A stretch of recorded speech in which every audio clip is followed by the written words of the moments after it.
Imagine a world suddenly plunged into silence. 66 million years ago, a cosmic catastrophe cut short the Earth's song. The age of dinosaurs, which had lasted for centuries, came to a fiery end. But what replaced this kingdom of giants? What life dared to occupy the empty throne? A new era, known to us as the Paleogene, had dawned, a time when the planet began to heal its wounds and new, unexpected heroes emerged. We will travel to this distant past to see how life, with incredible resilience, adapted to an entirely new world. At the very beginning of the Paleocene epoch, the Earth resembled a massive battlefield, bearing the scars of a recent catastrophe. In geological sections around the world, paleontologists are finding a silent witness to those events, a thin layer of clay. Hidden within it lies a key to the mystery, an abnormally high content of iridium. This element is extremely rare in the Earth's crust, but it is a frequent guest in asteroids and meteorites, a veritable cosmic fingerprint. Next to it lie microscopic grains of quartz, their structure distorted by the monstrous pressure that could only have occurred during a colossal impact. And completing the picture are tiny glassy spheres, solidified droplets of rock molten by the infernal heat. All this evidence points to one thing: a collision between the planet and a giant asteroid.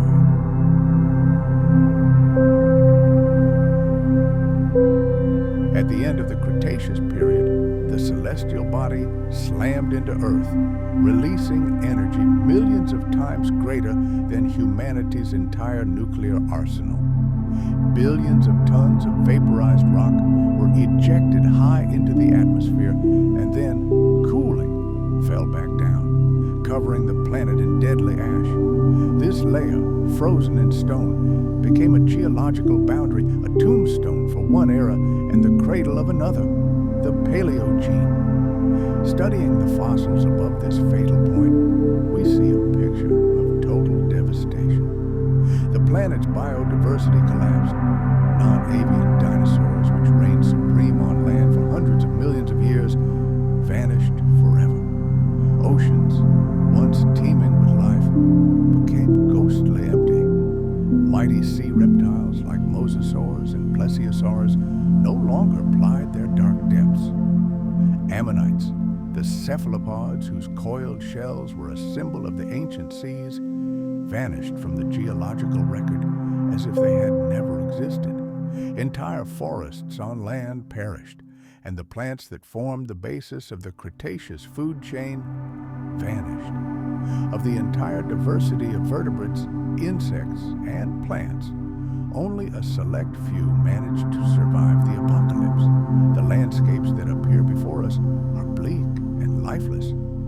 Vast expanses have been transformed into arid wastelands with sparse, stunted vegetation and ravaged soil. The seas lost their giant predators and became quiet, almost lifeless bodies of water.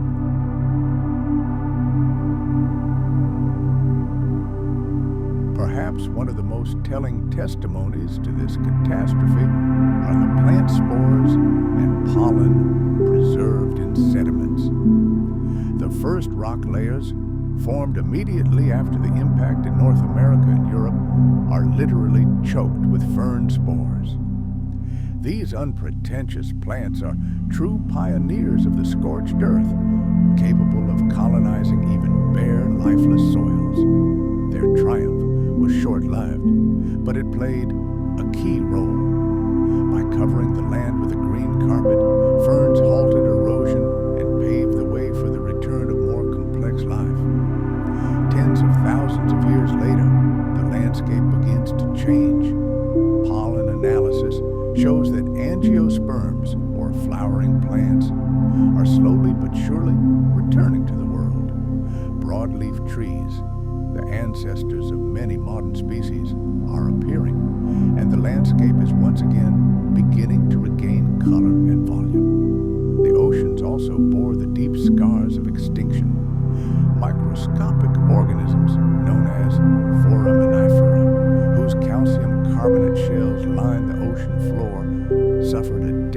devastating blow. Entire families of these creatures disappeared. Benthic species that lived on the seafloor became much rarer, while planktonic forms hovering in the surface layers of the water became noticeably smaller, their shells becoming simpler. A similar fate befell coccolithophores, another group of plankton that built a shell of tiny calcareous plates around themselves.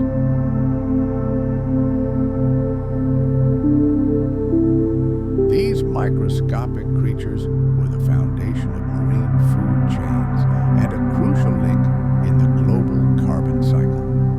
Their mass extinction dealt a devastating blow not only to biology, but also to the chemistry of the world's oceans. Carbon isotope measurements in marine sediments from that period paint a picture of a sharp decline in biological productivity. Chemical signals clearly indicate that photosynthesis on the planet had virtually ceased.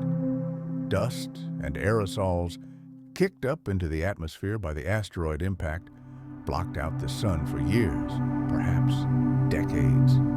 The planet was plunged into twilight, but gradually the particles settled and sunlight began to penetrate the surface again. Life received a second chance. Photosynthesis resumed, and both land plants and ocean plankton began a slow revival. However, this process was extremely uneven. In some regions of the planet, plant pollen diversity recovered rapidly, while in others, barren landscapes persisted much longer. New species of foraminifera began to appear in the oceans. Evolution was in full swing, creating new life forms to fill the ecological niches left empty by the Great Dying. We are witnessing the emergence of entirely new marine communities, unlike those that existed in the age of dinosaurs. On land, mammals became the protagonists of the new era. Fossils found just above the cataclysmic layer tell us the story of humble and inconspicuous creatures.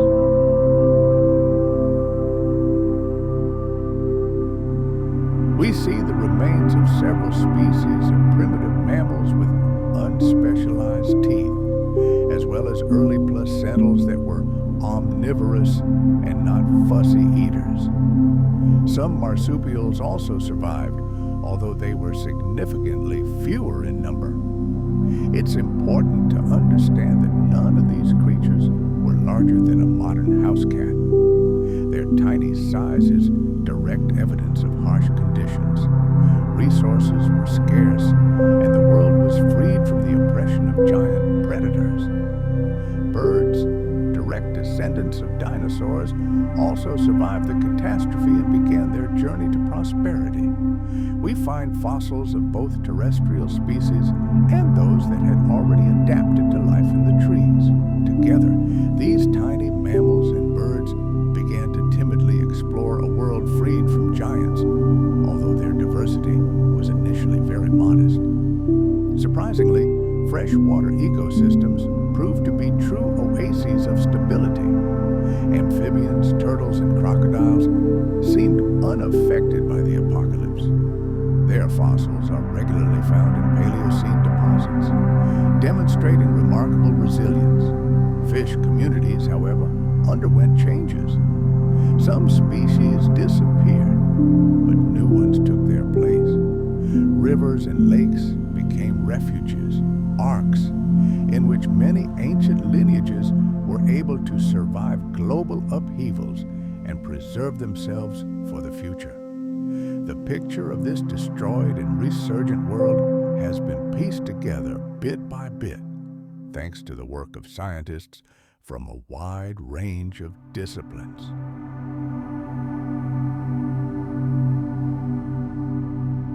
Paleobotanists microscopically study fossil spores, pollen, and leaf imprints to reconstruct the appearance of ancient forests. Paleontologists, examining bones and teeth, bring mammals, birds, and reptiles of that era back to life. Micropaleontologists analyze foraminifera and coccolithophore shells from deep-sea drill cores, counting species and tracking evolutionary changes.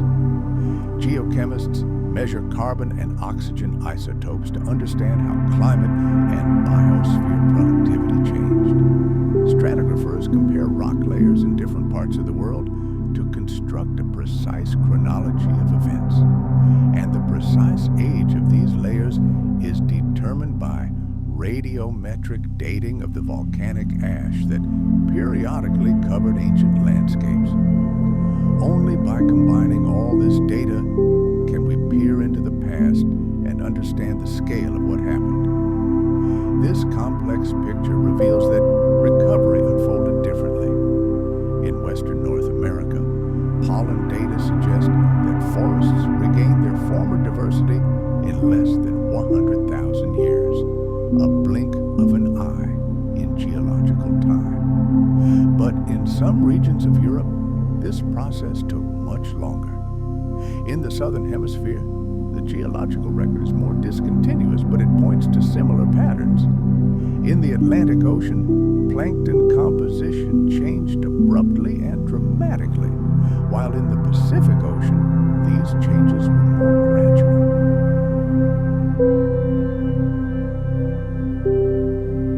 These differences highlight an important point. Even a global catastrophe manifests itself differently depending on local conditions, geography, and climate. Ancient soils, or plesiosaurs, tell us their story. Their structure indicates massive erosion immediately after the extinction. When the vegetation disappeared, nothing held back the water flow, and rivers carried vast quantities of mud and sand into the ocean. But as plants returned, erosion slowed, and the soils began to accumulate organic matter again. Chemical analysis shows rising carbon levels in them, direct evidence that plants had once again assumed their role as landscape stabilizers and began to draw excess carbon dioxide from the atmosphere. Thus, the regeneration of forests was directly linked to the restoration of the global climate. Rivers and coastal ocean zones reacted sensitively to these changes. The enormous removal of sediments and nutrients from land dramatically altered coastal living conditions. But as soon as plants established themselves on the slopes, this flow dried up. These invisible threads connecting land and sea demonstrate how interconnected everything in the Earth's system is, how one event can trigger a chain of consequences in a completely different part of the planet. And of course, insects. These small but incredibly adaptable creatures quickly took advantage of these new opportunities.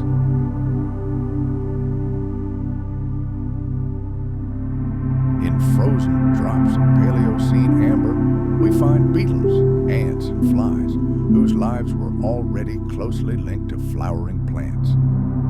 Their presence is a sure sign that ecosystems are reviving.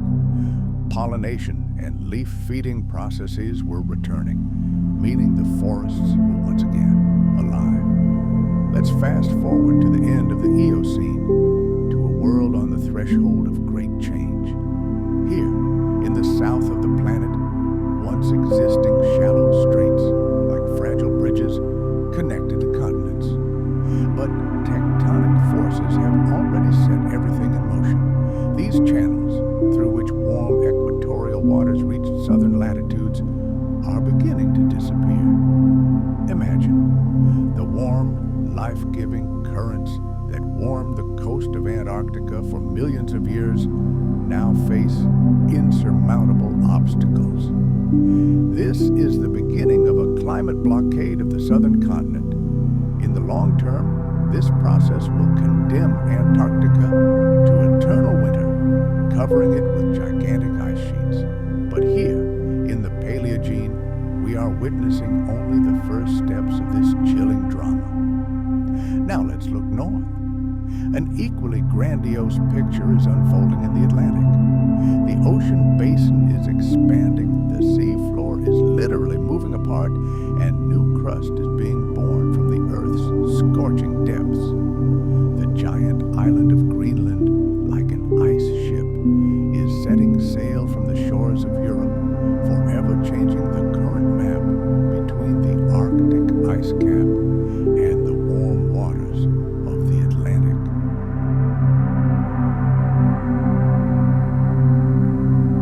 The entire circulation system is set in motion, and we have evidence of these titanic processes.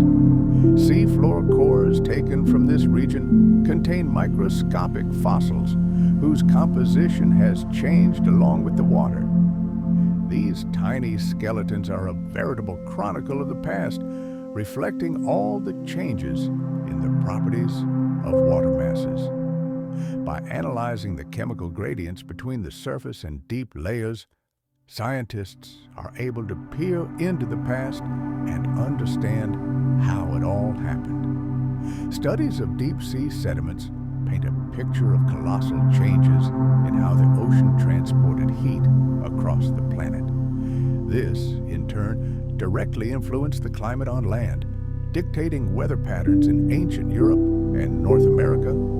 These findings vividly demonstrate how sensitive the global climate machine was to continental movements. At the same time, the closure of the ancient Tethys Ocean had catastrophic consequences. Africa and India, moving inexorably northward, smashed into Eurasia. The vast tropical seaway that once connected the oceans was visibly compressed, turning into a narrow, isolated strait. Fossil remains of marine creatures from that period tell a tragic story. Entire species disappeared because their traditional feeding grounds simply ceased to exist, and the currents that brought them food changed direction.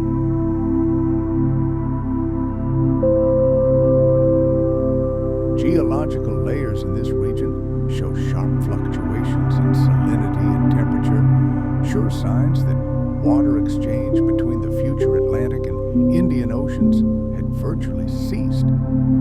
This tectonic strangulation altered the entire distribution of warm tropical waters, impacting both marine ecosystems and the atmosphere above them. Evidence of these global changes in currents is literally imprinted in ancient rocks. How do scientists read this stone record? Through the most delicate geochemical analysis of microfossils. Imagine the tiny shells of ancient plankton, foraminifera, that have lain on the seafloor for millions of years. By studying the oxygen isotope ratios in these shells, we can determine with astonishing accuracy the temperature and salinity of the waters in which they once lived. Carbon isotopes, in turn, reveal secrets about the ocean's productivity, how much life and nutrients it once held. By piecing together this data, paleontologists, like detectives, reconstruct the roots of giant water masses during the Paleogene Era. In the Southern Ocean, these isotope thermometers revealed a clear trend toward cooling waters at the end of the Eocene, a direct consequence of Antarctica's emerging isolation. And in the North Atlantic, deep-sea sediments recorded chemical changes caused by the expansion of new sea routes. And this geochemical evidence is remarkably supported by biological data.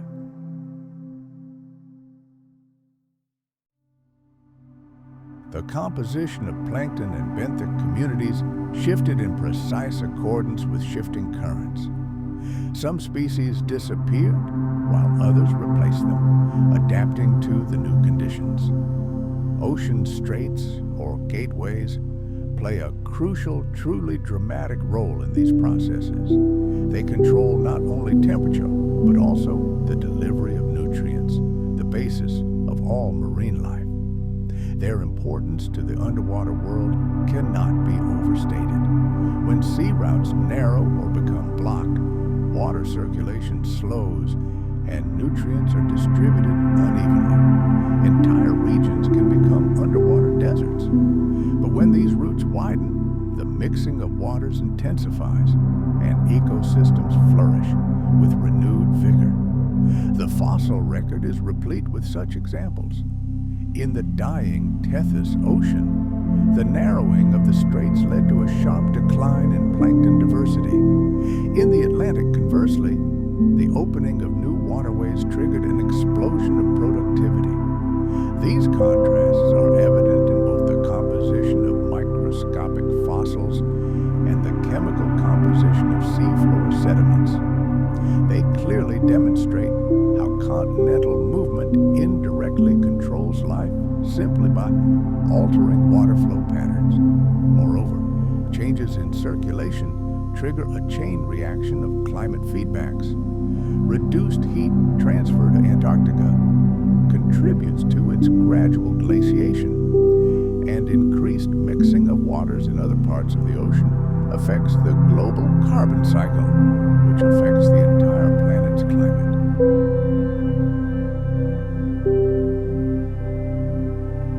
How much organic matter settles to the bottom? Where do upwelling zones arise? Places where deep, nutrient-rich waters rise to the surface, creating veritable oases of life. The answers to these questions lie in deposits of biogenic rocks such as chalk and diatomite. Their geographic distribution allows us to map ancient currents. However, the exact timing of the opening of some key straits remains a subject of scientific debate. For example, the Drake Passage between South America and Antarctica, the very one that finally isolated the southern continent, may have begun to form in the late Eocene, but did not fully open until much later.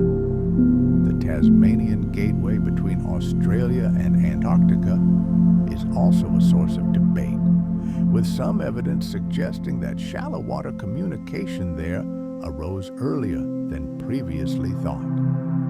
These uncertainties highlight the difficulty of reconstructing ancient geography with only fragmentary geological data. Nevertheless, the overall picture is clear.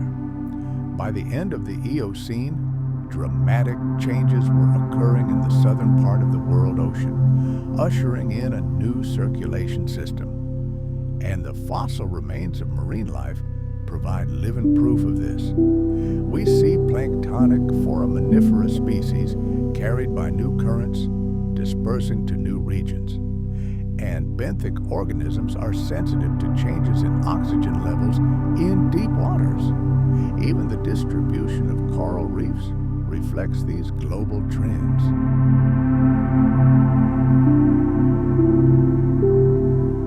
They flourished where the water was warm and clear, retreating where new currents brought cold or turbid sediments. Fossils of mollusks and other invertebrates show a similar pattern, serving as reliable markers of past oceanographic conditions. All these biological responses independently confirm circulation models based on geology and geochemistry. The influence of ocean currents on land climate was no less obvious. As the ocean redistributed heat across the planet, conditions on the continents changed. Fossil leaves and pollen found in coastal sediments tell a story of the transformation of ancient forests, which precisely coincides with changes in ocean temperature. In Europe, for example, warmer conditions persisted because Atlantic currents continued to bring heat there. In contrast, in high southern latitudes, fossil flora indicate a sharp cooling, a clear sign of impending climatic isolation. These relationships underscore the ocean's key role as a powerful mediator between tectonic forces and living ecosystems. By the end of the Eocene, Earth's circulation system had been transformed beyond recognition compared to what it had been at the beginning of the Paleocene. In some places, the oceans became more connected, others more isolated. Antarctica began its drift toward solitude, altering the currents of the entire southern hemisphere. The North Atlantic widened, completely reshaping the circulation.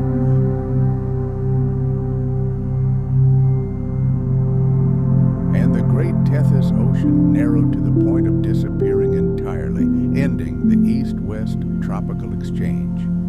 All these changes, acting in concert, shaped a new global climate that dictated the evolutionary paths of mammals, birds, plants, and marine organisms. The Paleogene record reveals a fundamental truth. The arrangement of continents and seaways plays a key role in the functioning of the Earth's climate system. By the end of the Eocene, a clear trend toward global cooling emerged. This was a turning point. The transition from a stable greenhouse climate to a cooler and more unstable era that would begin in the Oligocene. Geological and geochemical archives contain irrefutable evidence of this shift.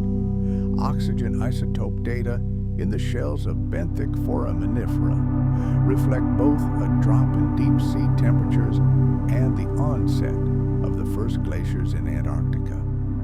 Fossil plants from high latitudes show changes in leaf shape, indicating the arrival of a cooler, more seasonal climate. All this evidence points to one thing.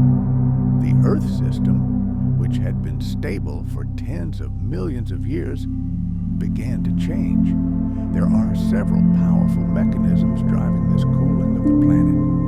One is the ongoing collision of India with Asia, which triggered the rapid rise of the Himalayas and the Tibetan Plateau. Imagine these gigantic, fresh rocks exposed to the elements for the first time.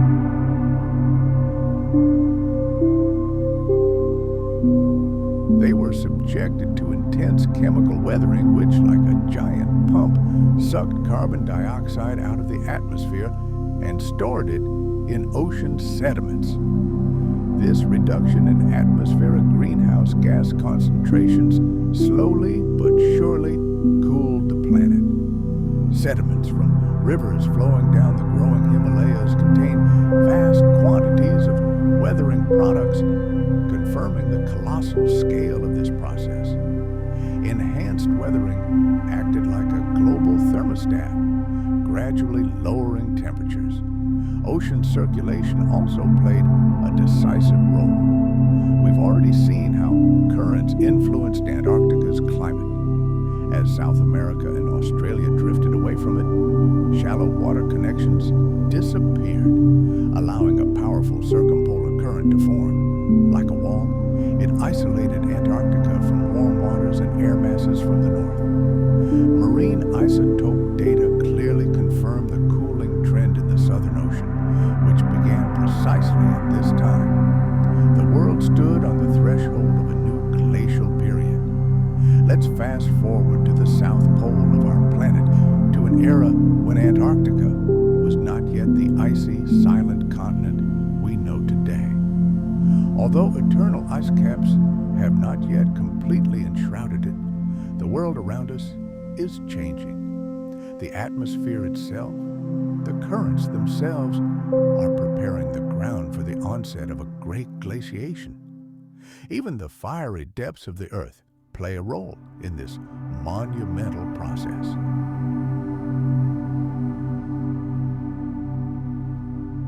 Imagine how colossal volcanoes rip apart the Earth's crust, exerting a dual, almost paradoxical influence on the global climate. On the one hand, each eruption releases enormous volumes of carbon dioxide into the atmosphere, the same gas that acts like a blanket enveloping the planet and trapping heat. This would seem to lead to warming. But there's another side to the coin. Volcanic ash settling on land triggers powerful chemical processes of rock weathering. When it reaches the ocean, it serves as a rich source of nutrients for marine life. This triggers a rapid growth of plankton, which in turn greedily absorbs carbon dioxide from the atmosphere, effectively cooling the planet. We see evidence of this in ancient volcanic rocks of the North Atlantic. During the Eocene, the planet experienced several powerful outbreaks of volcanic activity. Yet despite these fiery emissions, the overall climate pendulum swung inexorably toward colder temperatures. By the end of this period, tectonic forces uplifting mountains, weathering processes, and global changes in ocean and atmospheric circulation finally outweighed the warming effect of volcanoes. These monumental climate shifts left their mark on the very annals of life. Paleontologists studying fossils read this history like a book. Collections of ancient leaves found in Europe and North America reveal a clear transformation. Leaves become smaller and their edges become more serrated.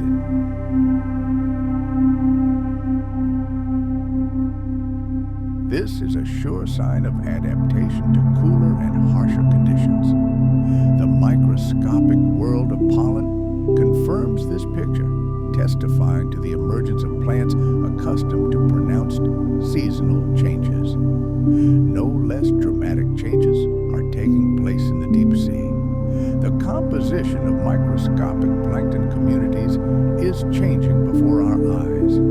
Species that favored warm tropical waters are retreating, and their place is being taken by hardy inhabitants of cooler seas, which are rapidly expanding their territory.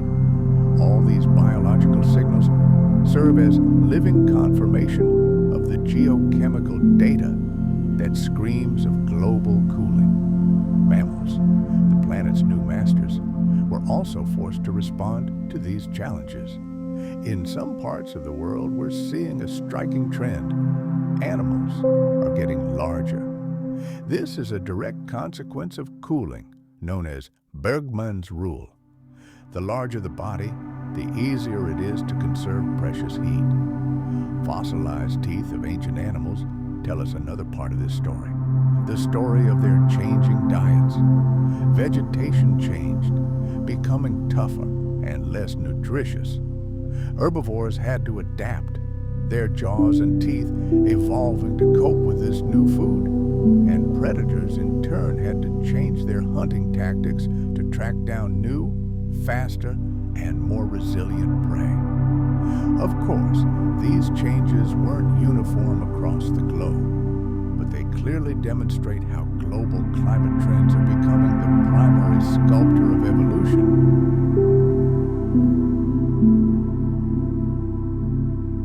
Even birds, rulers of the skies, felt the breath of the approaching cold. Their migration routes, habitats, and the very diversity of species shifted, following the shifting climate zones. And in Antarctica itself, geologists are finding direct evidence of the coming ice age. Actual glacial deposits have been preserved in rock layers dating back to the Eocene, and cores recovered from the bottom of the Southern Ocean reveal so-called drop stones, large boulders that could have only gotten there in one way, carried out to the ocean by giant icebergs calving from glaciers on the coast. These traveling stones are irrefutable proof that, while not continuous, impressive ice sheets were already forming in Antarctica at that time. At the same time, chemical analysis of the shells of benthic microorganisms, foraminifera, reveals a dramatic change in isotopic composition. This can only mean one thing. Huge masses of water were being withdrawn from the world's oceans and locked away as ice. Planet Earth is approaching a critical climate threshold. Ancient soils and sedimentary rocks add new layers to this picture. Analysis of soil from high latitudes shows that it is becoming less leached, showing signs of seasonality that were previously absent. Clay minerals, which form in cooler conditions, are becoming more and more common. Even rivers are changing their character, carrying different sediments, reflecting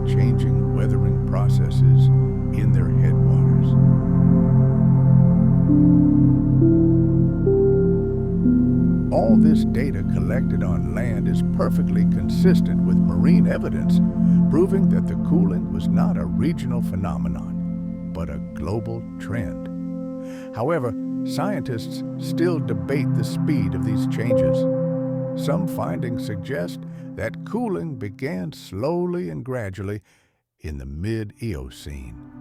Others point to a sharp, almost catastrophic drop in temperatures at the boundary of the next epoch, the Oligocene.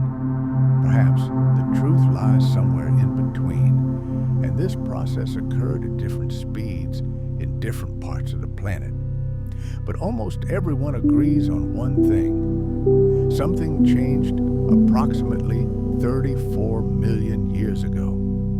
The process accelerated sharply, leading to the birth of the giant Antarctic ice sheets already at the beginning of the Oligocene. The Eocene, therefore, became the time when all the mechanisms that prepared the planet for the Ice Age were activated.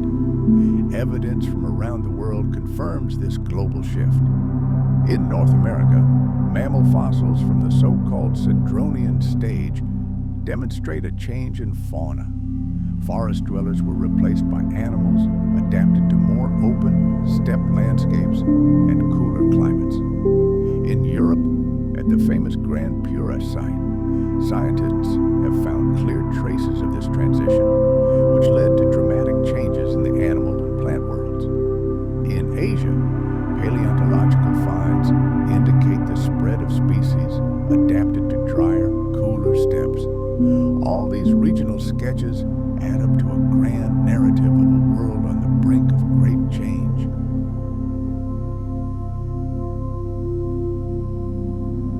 The planet's chemistry itself drove this process. As the ocean cooled, its waters mixed more vigorously. The deep layers became saturated with oxygen, completely changing life on the seafloor. At the same time, more carbonate sediments began to accumulate in deep-sea basins, indicating significant changes in the ocean's chemistry.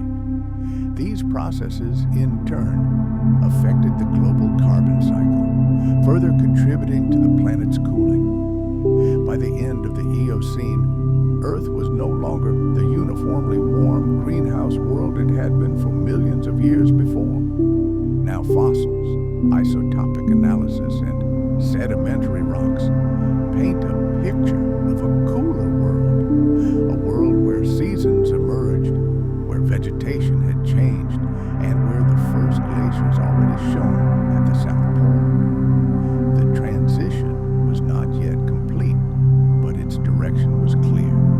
Thus, the era that began with the recovery of life after the Great Dying and its explosive flourishing in warm jungles ended with the first steps toward a glacial climate that would shape the Earth for many millions of years to come. And now, at the Eocene-Oligocene boundary, this cooling trend reaches its apogee. The first truly gigantic continental ice sheets form in Antarctica. Evidence of this planetary-scale catastrophe is everywhere. Marine sediments around the world show a sharp spike in oxygen isotope levels, a sure sign that temperatures in the deep ocean have dropped and ice mountains have risen on land.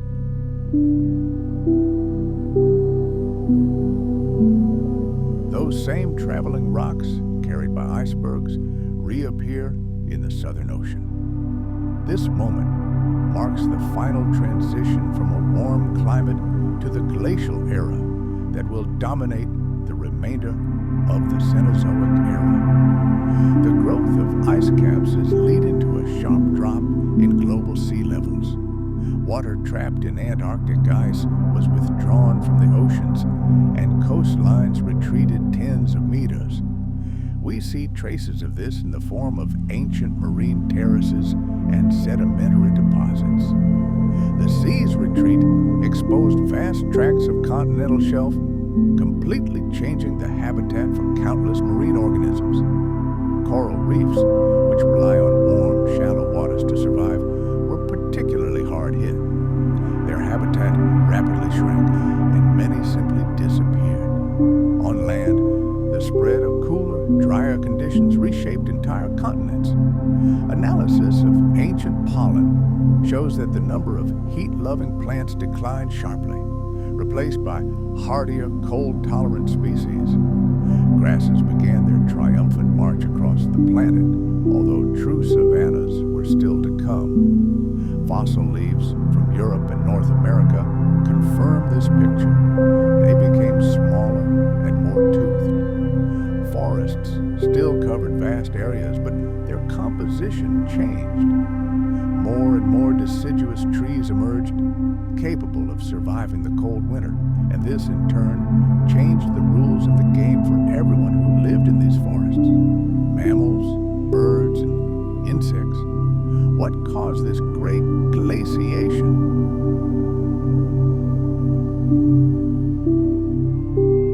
The answer lies in the slow but inexorable dance of the continents.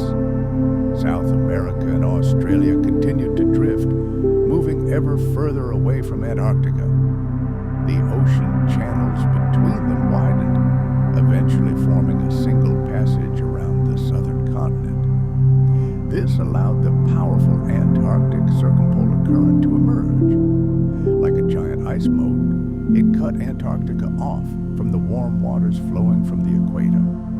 The continent found itself in climatic isolation and began to rapidly freeze. The opening of the Drake Passage and the Tasmanian Gateway played a key role in this. Simultaneously, the Himalayas and other mountain ranges in Asia continued to rise. This process intensified chemical weathering, which actively drew carbon dioxide from the atmosphere. The combination of these two factors, tectonic isolation and falling CO2 levels, was a death sentence for warm Antarctica.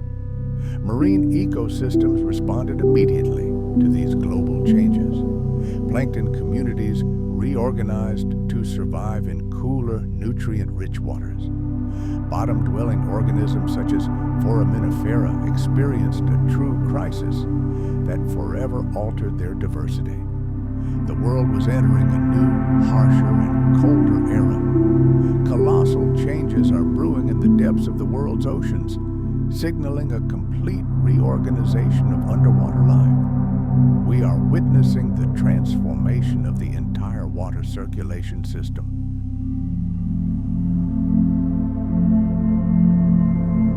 In some corners of the planet, a remarkable phenomenon is occurring.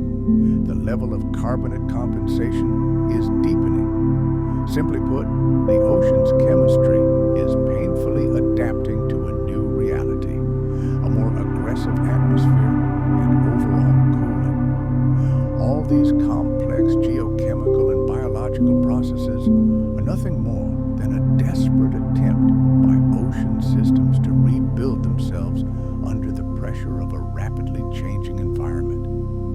On land, an equally dramatic picture unfolds. Ice caps at the poles are growing, freezing the continents. Let's travel back to prehistoric Europe, to the very boundary between two eras, the Eocene and Oligocene. Here, a true revolution in the animal kingdom is taking place. Fossil remains tell a tragic story. Ancient, previously thriving mammal species are beginning to die out, their populations visibly declining.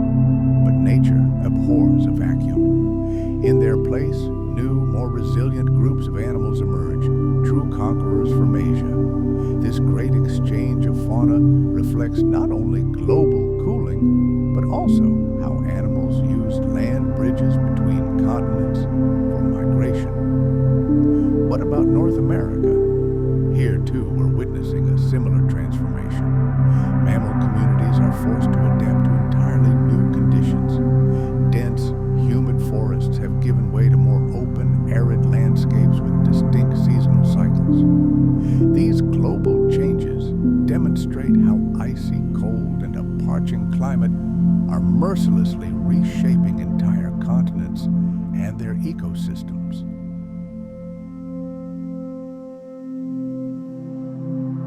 Irrefutable and timeless evidence lies hidden in the teeth of ancient mammals. Isotopic analysis of enamel allows us, like detectives, to reconstruct a picture of the past.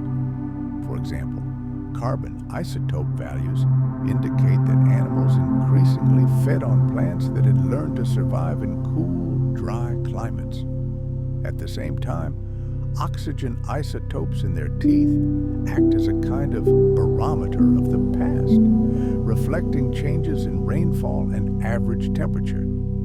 Taken together, these data help us understand how harsh the planet's climate became. They prove that animals now inhabited a world with freezing winters and dry summers, and these chemical signals completely match what we see in the fossil record of plants, confirming a complete restructuring of the entire ecology. The main culprit behind this global cooling is Antarctica. Encased in ice, we can reconstruct the growth of its ice sheets based on a wealth of evidence. This goes beyond isotope analysis or glacially deposited rocks. Today, scientists are using seismic waves as if peering through time and rock. On the continent's margins, they have discovered gigantic scars, traces of glacial erosion, and enormous wedges of sedimentary rock formed when ice advanced on the ocean. These geological features are direct evidence that, for the first time in the Cenozoic era, the southern continent was encased in a shell of ice many kilometers thick. Their growth triggers a chain reaction.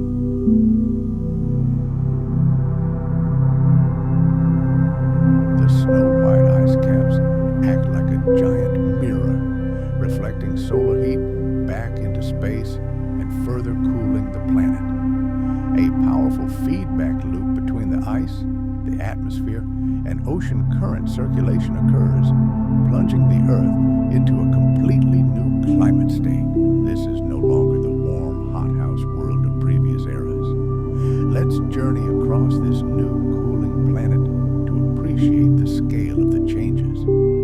In South America, fossil pollen and leaf imprints proclaim the arrival of cooler times.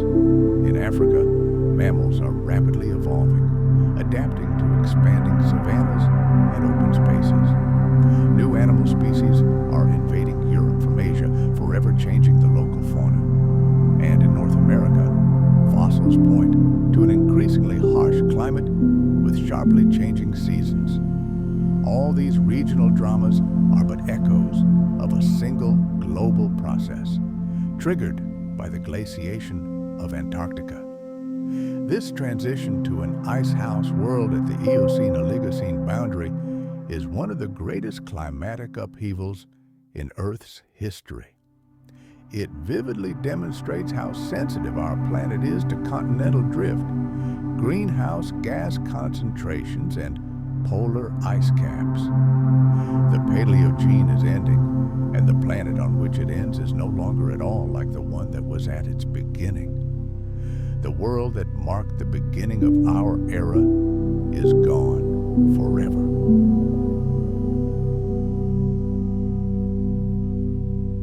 The warm paradise where subtropical forests grew even at the poles has vanished, giving way to a harsh world where ice encased the high latitudes and all living things were forced to adapt to cold and drought. Oligocene ecosystems are a direct reflection of the new climatic reality born of Antarctic glaciation. Forests, though still covering vast areas, began to change. They became lighter and more sparse. Fossil pollen and leaf imprints provide direct evidence of this. In Europe and North America, evergreen giants are being replaced by more resilient trees, oaks and birches, which are much better adapted to seasonal climates with cold winters. Evergreen broadleaf trees, which until recently dominated, have become rare, retreating before the onslaught of cold. Coniferous forests still hold out in northern latitudes, forming mixed stands with deciduous trees. The reason reason for these changes is the shortening of the warm growing season and increasingly sharp fluctuations in temperature and precipitation. And so, a new, modest, yet incredibly important player enters the arena of life: grass. In some regions, its first species are becoming increasingly visible in the fossil record. While these aren't yet endless steppes and prairies, their steady spread into open areas suggests that conditions are becoming increasingly favorable. Their presence is confirmed not only by fossil pollen, but also by microscopic silica particles, phytoliths, which are perfectly preserved in ancient soils.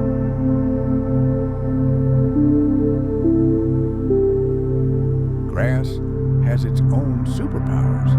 It grows from the base, not the tip, and contains a large amount of hard silica, allowing it to withstand both the onslaught of herbivores and the vagaries of climate.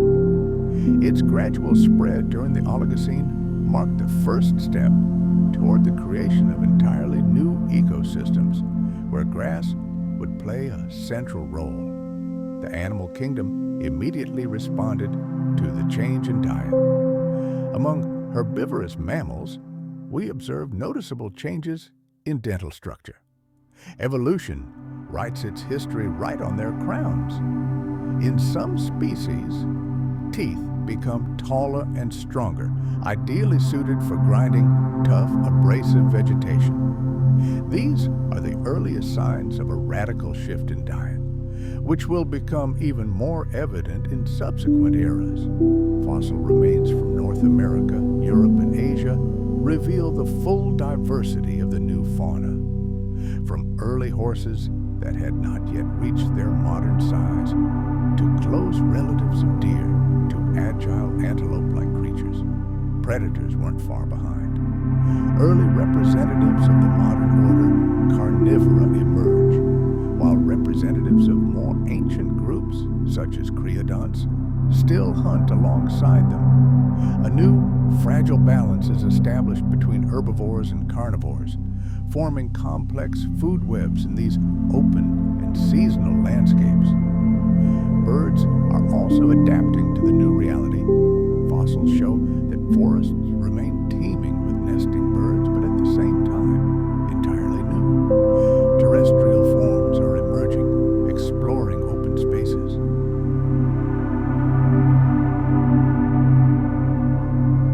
Waterfowl find refuge in numerous marshes and lakes, and the diversity of raptors is growing, now hunting both in forests and on the plains. A surprising discovery awaits us in the southern hemisphere. On the cold coasts of South America and New Zealand, we find traces of true pioneers of icy waters: penguins. This indicates that these flightless birds have already firmly established themselves in coastal ecosystems, perfectly adapted to cool ocean currents. Their prosperity clearly demonstrates how closely linked changes on land and in the ocean are. Marine ecosystems are being shaken to their very foundations by the onslaught of global cooling. Microscopic plankton are forced to adapt to new temperatures, and species capable of surviving in cold waters are emerging. Deep-sea fauna is completely changing, indicating that the ocean depths are becoming more oxygenated due to increased circulation. The growth of giant Antarctic glaciers directly affects global sea levels and nutrient distribution, which in turn affects the productivity of marine life. We are witnessing a changing of the guard. In some regions, coral reefs, unable to withstand cold waters and falling sea levels, are collapsing. But in other places, where powerful currents stir up nutrient-rich waters from the seafloor, underwater forests of giant kelp are beginning to flourish. These changes mark the birth of ocean ecosystems that are more like those we know today.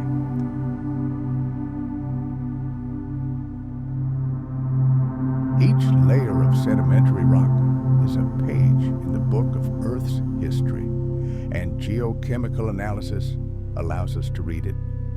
Oxygen isotopes in the shells of ancient microorganisms called foraminifera serve as a thermometer of the past, recording low temperatures and the presence of ice on the planet. Carbon isotopes reveal changes in ocean biological productivity, and trace elements provide the key to understanding the chemical composition of ancient seas.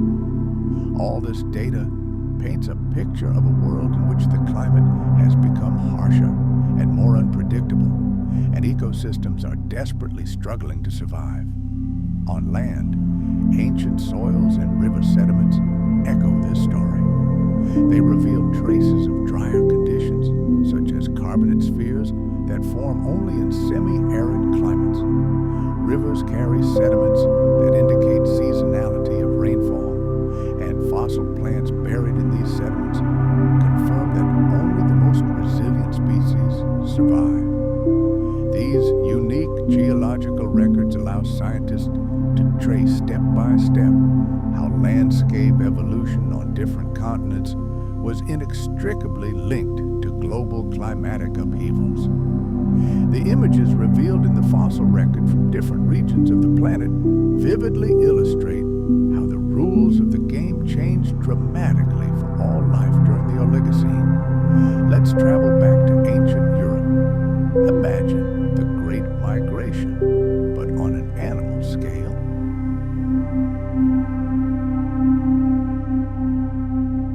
This event became known as the Grand Couport, a time when Asian mammal species like tsunamis swept across the European expanses. The rock record is merciless. The old, familiar inhabitants of the Eocene were swept away, giving way to new, more resilient life forms, perfectly adapted to the approaching cold and the abrupt change of seasons. Now let's look at what was happening across the ocean in North America. Here, evolution took its own path. An incredible diversity of ungulates flourished in the vastness of the continent. The ancient ancestors of horses, for example, began their long journey to greatness. Generation after generation, they grew larger, and their teeth underwent complex changes, transforming into powerful millstones capable of grinding the tough steppe vegetation. Meanwhile, in Asia, entirely new landscapes were forming. We see a mosaic of dense forests and vast open spaces, reflecting a global transition to more complex and diverse ecosystems. Only South America, cut off from the rest of the world by oceans, remained a lost world. In this gigantic natural laboratory, unique marsupial predators and outlandish ungulates continued to develop in a completely unique way.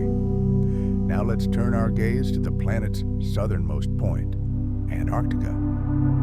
This icy continent, seemingly a lifeless desert today, was the epicenter of global climate upheavals in those distant times. Ancient pollen and leaf imprints found by scientists in coastal rocks tell a dramatic story.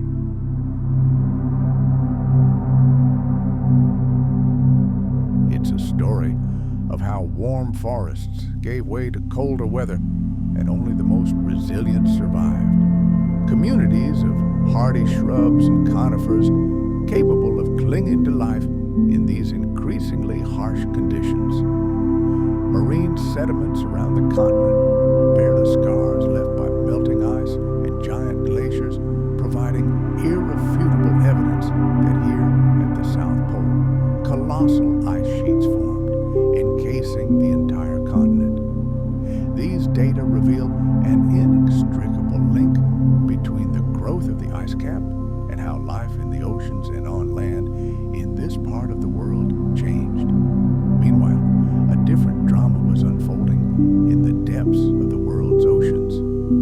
The Oligocene epoch became a golden age for marine mammals, their diversity literally exploding. Fossil emergence of the first fully aquatic whales, whose bodies had already acquired the perfectly streamlined shape of a torpedo. It was then that the ancestors of modern beluga whales also appeared in the ocean. Toothed whales were not far behind, displaying a stunning diversity of shapes and sizes. They honed their deadly skills, developing unique echolocation systems for hunting in the dark depths, and towards the end of the Oligocene, seals and other pinnipeds emerged, laying the foundation for modern marine communities. Their emergence was a direct response to the global changes that were shaking the entire planet.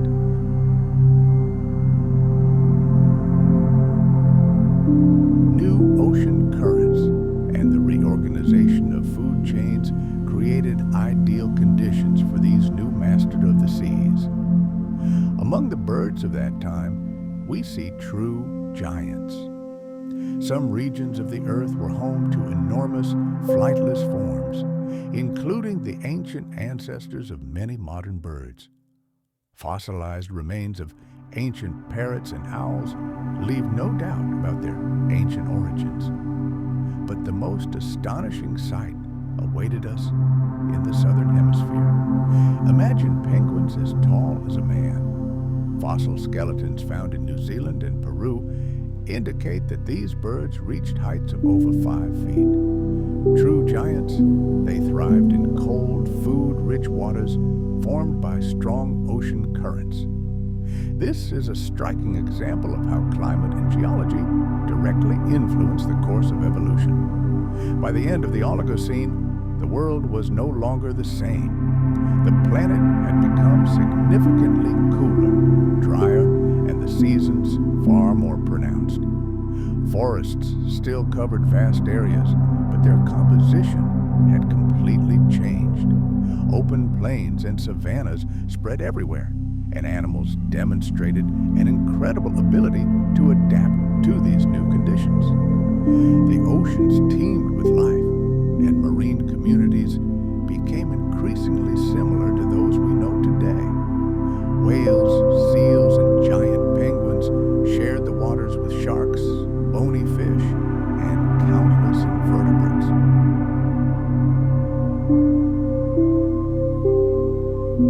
Every discovered rock, every fossil fragment is evidence of how life, against all odds, continued its great odyssey, adapting to changing climates and landscapes and setting the stage for the next act in Earth's history. But how were scientists able to reconstruct this incredibly distant era in such detail? They use a whole arsenal of methods, each adding its own touch to the overall picture. Imagine drilling rigs in the ocean, extracting long cylinders of sedimentary rock, cores, from the seabed. They are veritable time capsules. Layer after layer, they record the history of millions of years, microscopic fossils, chemical composition, and isotopes. They allow us to track the slightest fluctuations in temperature, changes in ocean currents, and water productivity. Tiny foraminifera and coccolithophore shells store information about the ratio of oxygen and carbon isotopes, providing clues to understanding ancient climate and the carbon cycle. When the ocean became more acidic, these carbonate shells dissolved, leaving behind characteristic layers in the rock, mute witnesses to global catastrophes such as the Paleocene and Eocene thermal maxima. On land, fossilized leaves, pollen, and spores are the primary witnesses to the past. Paleobotanists, like forensic scientists, study the size, shape, and edges of ancient leaves to determine with astonishing accuracy the weather conditions millions of years ago.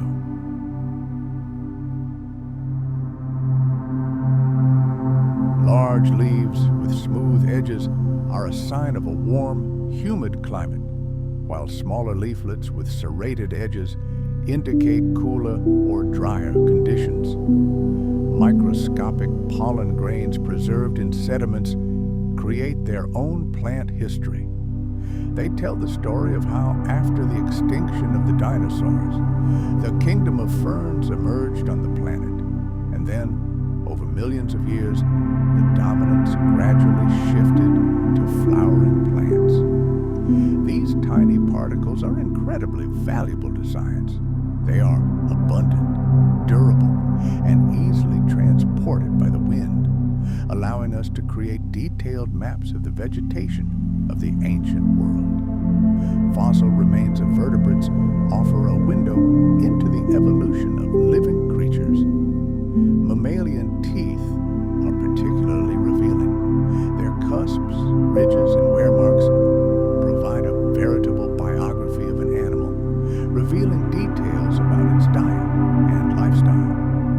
Paleontologists have studied thousands of these teeth from different eras, allowing them to trace in detail how some mammals became carnivores, others herbivores, and still others omnivorous opportunists. Skeletal bones, in turn, reveal how these creatures moved, whether they climbed trees, dug burrows, or swam in water. Bird fossils are less common, but still invaluable. The shape of the beak, the size of the wings, and the structure of the feet all reveal information about their diet and habitat.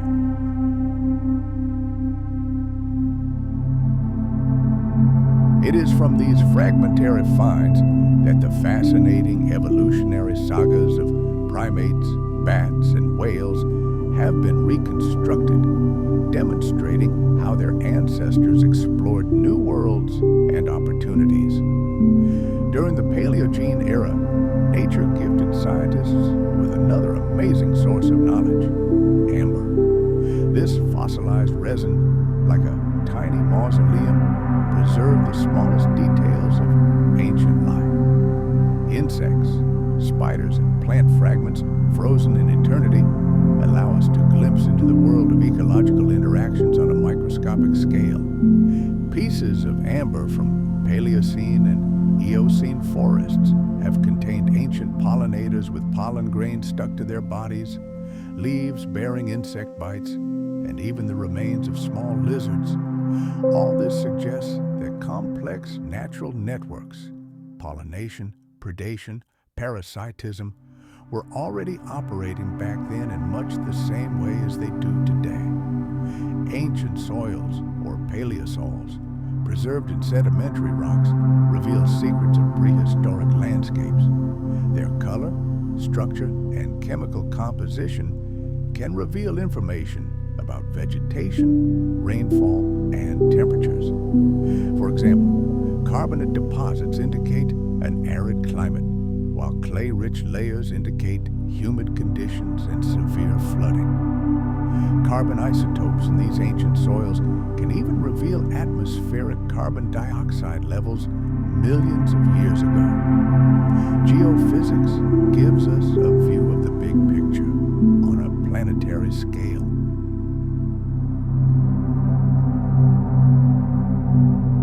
Magnetic stripes on the ocean floor, like tree rings, record changes in the Earth's magnetic field. This allows us to trace the movement of continents and the birth of new oceans. Seismic exploration, in turn, helps us peer beneath the Earth's surface, revealing gigantic scars left by glaciers in Antarctica or thick layers of sediment deposited by meltwater. These tools vividly demonstrate how tectonics and climate, like two great sculptors, have worked together to shape our planet. Stable isotope analysis allows us to connect the dots between these processes.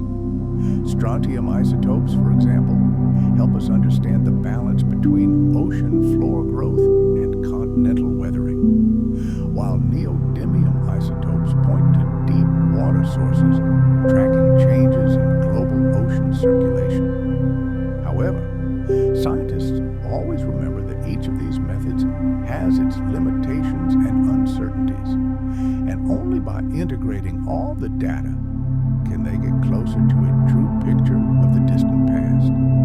Even today, after decades decades of research, many chapters of ancient history remain unwritten, and the answers to key questions spark heated debate in the scientific community.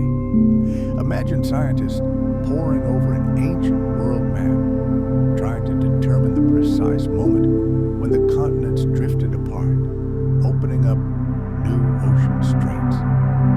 The planet's stone record has its gaps and ambiguous chapters, open to various interpretations.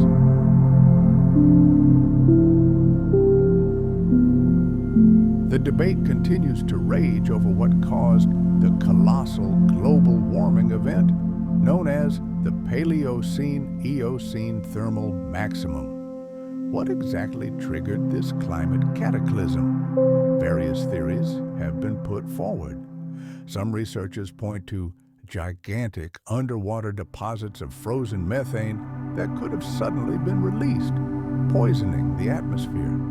Others lean toward the theory of massive volcanic eruptions that ruptured organic-rich rocks and released unimaginable quantities of greenhouse gases into the air. Even such a seemingly fundamental event as the onset of Antarctica's glaciation is dated differently. It all depends on which evidence is more trusted: chemical isotope analysis or the study of ancient sedimentary layers. These mysteries and contradictions are not a sign of scientific weakness, but rather an integral part of it. They clearly demonstrate the difficulties paleontologists face in attempting to reconstruct a world that disappeared millions of years ago, based only on fragmentary data. And yet, despite all these blank spots, the general outline of the events of that distant era, the Paleogene, is clear to us. Let's move on to a world just beginning to recover from the terrible catastrophe that wiped out the dinosaurs. On a scorched planet, fragile, barely living ecosystems are slowly, step by step, beginning to rebuild. As if after a gigantic fire, the first shoots of new life are sprouting from the ashes of the old world.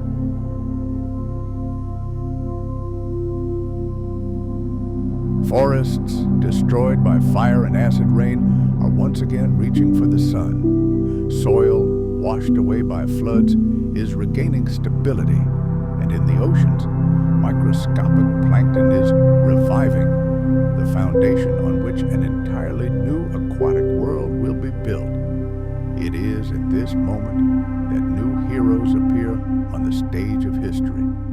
In the empty ecological niches once occupied by giant lizards, a veritable evolutionary explosion begins among mammals and birds. They rapidly colonize the planet, giving rise to countless new, sometimes bizarre forms. It is during this era that our distant ancestors, the first primates, emerge. Bats appear in the night sky, and the first true predators, the ancestors of modern carnivores, appear in the forests. Even the oceans are not left untouched. Whales begin their astonishing evolutionary journey there. The Paleogene epoch is a dramatic story of climate swings. Initially, during a period of recovery, the planet turns into a veritable greenhouse. Temperatures reach their peak during the so-called Eocene climate optimum, but nothing lasts forever.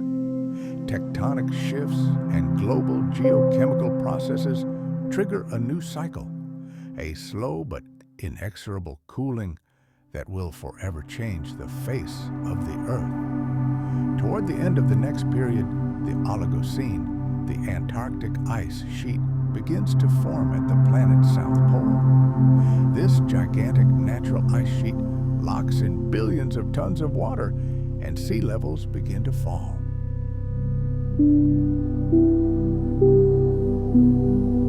The climate becomes completely different, far harsher and more contrasting than during the hot early Paleogene. And how did we know all this? The answer is hidden in the Earth itself. Every fossil, every layer of sediment, every chemical trace in ancient minerals, it's a page in the great book of Earth's history.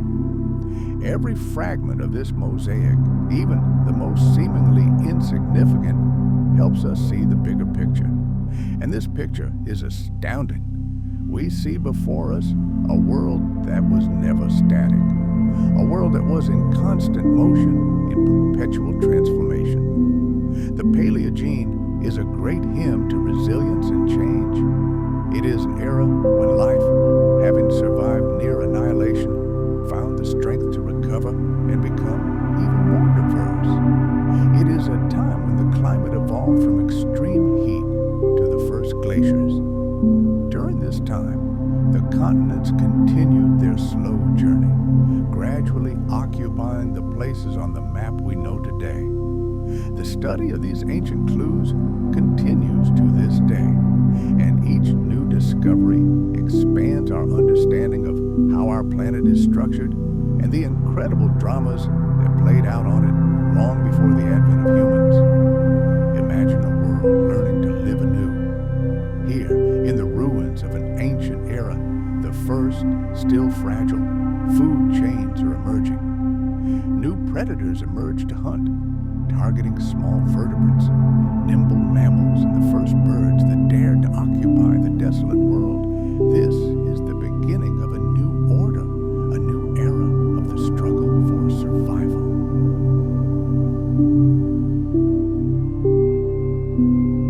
And we find evidence of this silent war in the fossil record: ancient jaws, needle-sharp teeth, and sturdy beaks, all silent witnesses to how nature began to reweave its complex web of life.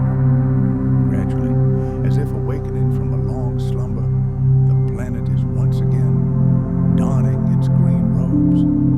Vegetation, having received the initial impulse to revive, begins its triumphant march across the continents. Forests, wiped off the face of the earth by catastrophe, are returning, but in a completely different guise, more complex, multi-layered. The power of ferns, those ancient kings of the undergrowth, is still strong, but a new dominant player appears in the fossil record: angiosperms, or as scientists call them, angiosperms. Pollen from flowering plants begins to dominate the sediments, telling us a story of an incredible explosion of diversity. New leaf shapes and new, more sophisticated reproductive strategies appear. These new plants aren't just decoration. They are the master engineers of a resurgent world. Their powerful root systems dig into the soil like anchors, holding the loose surface together and preventing erosion. The dense foliage of the trees creates a unique world beneath them, a shaded, cool microclimate. And every fallen leaf, every withered plant becomes a priceless gift to the earth, transforming into organic matter and making the soil fertile for future generations. Before our very eyes, what was recently a parched desert is transforming into a dense, vibrant forest.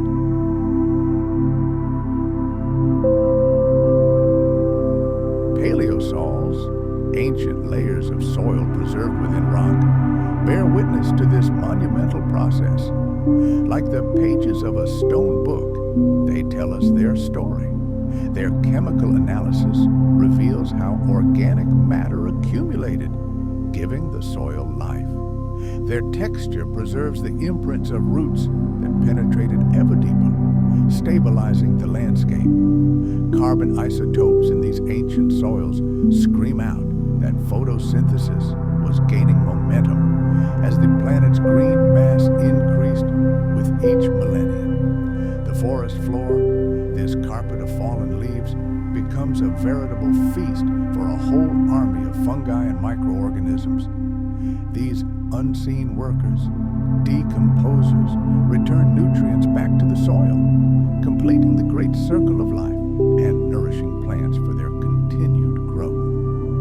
Each such cycle, each leaf fall season, made the new ecosystem only stronger and more vibrant. Fossil leaves are veritable climate records for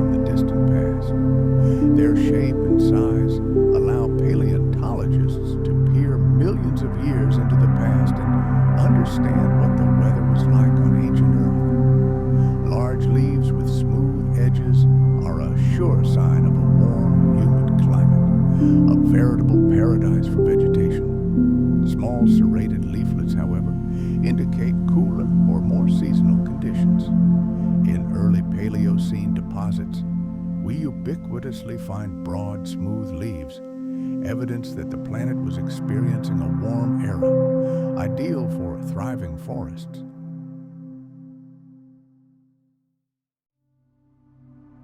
Of course, these new forests weren't exact replicas of those that grew during the Cretaceous period.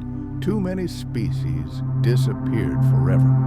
But from those that survived, nature created entirely new, unique combinations. In some regions of the planet, relatives of modern magnolias rose to the sky, while in others, the first forms of palms spread their fans. Together, they intertwined into dense canopies, creating a dense canopy, an ideal home for countless insects and vertebrates. And the insect world responded to this revival instantly, giving rise to an explosion of new forms and survival strategies. In frozen drops of amber, these golden tombs of antiquity, we find astonishing evidence of their lives. Beetles, ants, and even early relatives of bees, which already fed on pollen and nectar, are forever frozen in resin. And fossilized leaves bear traces of their feasts, patterns eaten away by herbivorous insects. Yes, this was damage to an individual leaf, but for the entire ecosystem, it was a sign of health and stability. Pollination helped plants reproduce, and herbivorous insects accelerated nutrient cycling. In turn, the insects themselves became abundant food for birds and mammals. With each new species of beetle and butterfly, food chains became increasingly complex, evolving from the simple patterns characteristic of the early Paleocene into intricate and resilient networks. Bird fossils reveal how brilliantly they adapted to life in these new forests.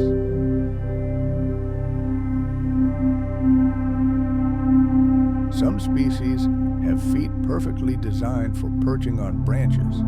Others retain their terrestrial habits, scampering across the forest floor in search of food. And the incredible diversity of beak shapes suggests a wide range of diets, from seed eating to insect hunting. These details allow us to confidently conclude that birds became an integral part of these forests, assuming crucial ecological roles. They began to exploit the wealth of flowering plants, and the diversity of their species found in early Paleocene deposits demonstrates that they occupied niches once occupied by small reptiles. Their mobility and adaptability allowed them to thrive in landscapes that were still in the process of formation. Mammals weren't far behind, actively exploring the forest environment. Fossils of multituberculates, an ancient group of mammals, revealed teeth ideally suited for crushing hard seeds. Meanwhile, some placental animals, our distant ancestors, developed teeth suited to an omnivorous diet. This growing diversity of dental forms reflects a veritable evolutionary laboratory where nature experimented with different diets. And now something entirely new appears: the remains of small, primate-like mammals with prehensile paws capable of grasping branches. This is direct evidence that arboreal life emerged in the Paleocene forests. Their appearance signifies that the tree canopies became dense enough to provide a secure home, an entire world above ground.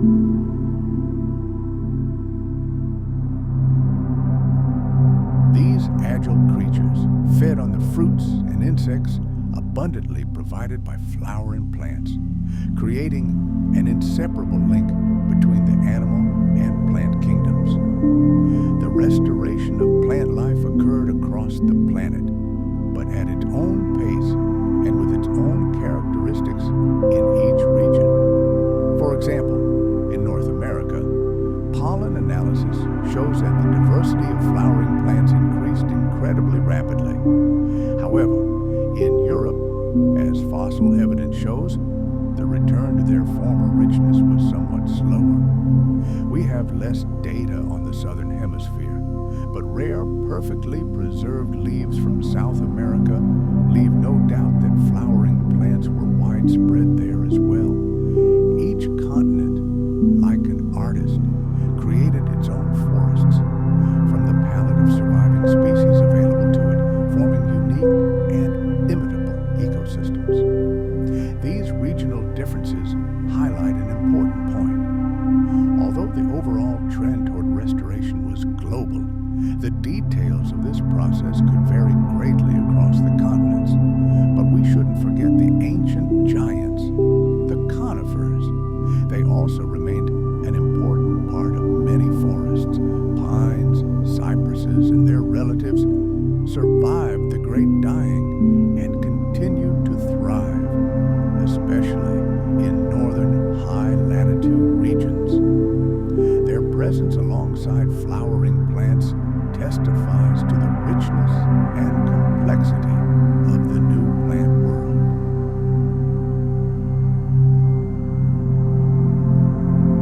In warmer latitudes, mixed forests formed, and even further south, in the lowlands, swamp forests with palms and broadleaf trees spread out. The massive coal deposits we find in these regions consist of vast quantities of plant remains. This is direct evidence of the incredible productivity of those ancient ecosystems. Geologists see in these deposits a story of vast forests covering wetlands and river valleys. The regeneration of forests had a dramatic impact on rivers and streams.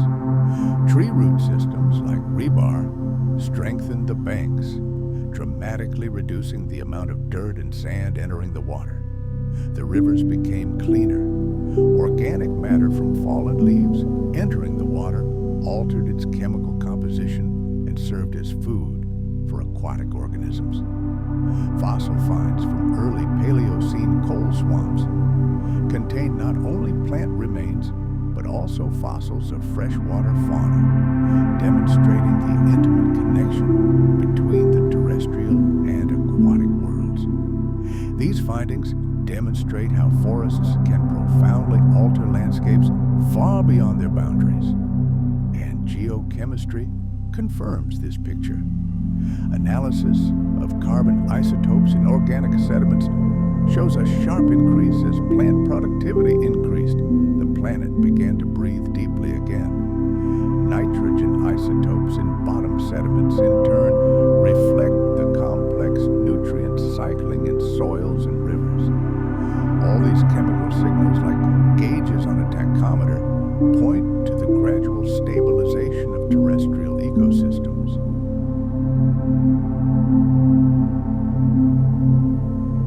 When compared with marine data, it becomes clear what a crucial role vegetation played in regulating atmospheric carbon dioxide levels and maintaining a mild, temperate climate. Forests also created unique microcosms, facilitating the flourishing of fungi, insects, and small vertebrates. Tree shade reduced soil temperatures, helping to retain precious moisture and accelerating the release of nutrients through decomposition. These complex interactions strengthened ecological networks.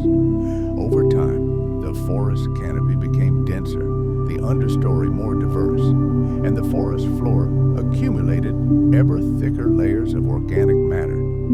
Each of these changes led to further complexity of food chains. By this stage of the Paleocene, the planet's landscapes were no longer silent.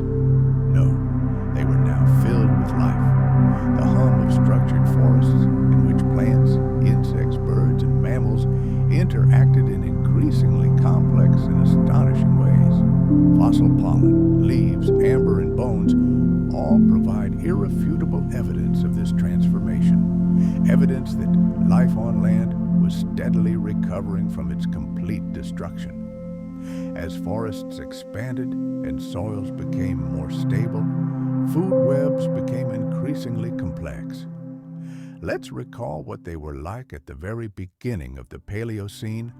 Rather simple, dominated by ferns and the smallest, most undemanding vertebrates.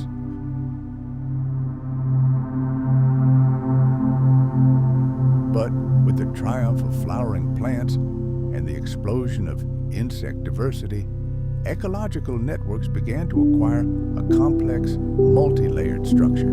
This recovery was uneven but steady. Plants became the primary energy source for the entire ecosystem. Insects and herbivores utilized this energy, and predators gradually returned to prey on them. And although this new structure was very different from the one lost at the end of the Cretaceous, it was robust enough to support a new wave of evolution, and insects became some of the most important architects of this new world. In fossil amber, we see, imagine a world rising from the ashes. If we look closely at the fossils of that era, we see not giants, but tiny workers. Before us stand ancient beetles, ants, and the distant ancestors of modern wasps. Many of these creatures were inextricably linked with the new flora. Some hovered over the first flowers. Others found shelter in the rotting wood of fallen trees. Let's take a look at fossilized leaves preserved in layers of ancient sediment. They are riddled with traces, a veritable chronicle of the struggle for life. We see characteristic punctures, eaten-out areas, and entire patterns left by insect jaws. Each such mark is irrefutable evidence that herbivorous insects flourished. This was the era of the birth of a great alliance. Plants and insects entered into a close symbiotic relationship that would determine the future of the planet.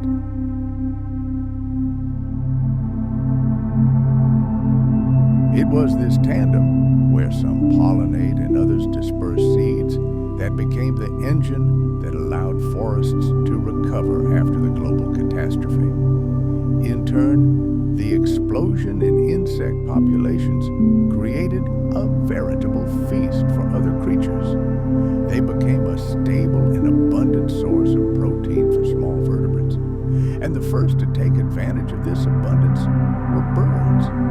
Having survived the asteroid impact, they rapidly colonized the New World. Fossil remains paint a portrait of them. We see the structure of their feet, perfectly adapted for clinging to branches and beaks, seemingly designed by nature as a versatile tool. Some beaks were powerful enough to crack hard seeds, others thin and sharp for snatching nimble insects. Some of these birds never soared high into the sky, retaining the habits of their ground-dwelling ancestors. They rummaged through the forest floor, searching for fallen seeds and small invertebrates. The very ability to fly gave birds a colossal advantage. They became living bridges that crossed the regenerating landscape, linking together pockets of life that would otherwise have remained isolated. The astonishing diversity of birds during this era is a striking example of how life, faced with near-complete annihilation, finds the strength not only to survive, but to adapt and evolve into something new.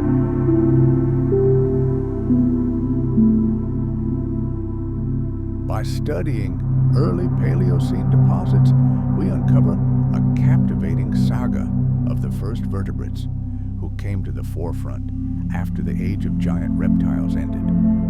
We witness the unfolding of a story of how they mastered new roles in the ecosystem. And the protagonists of this drama are mammals. Their numbers are growing, their diversity increasing. True, their size is still modest, but their teeth tell us an incredible story about the breadth of their diet. Some have complex tubercles designed for grinding tough plant matter. Others have dagger-sharp canines insects, or even other small vertebrates. Among them, one remarkably successful group stands out: the multituberculates.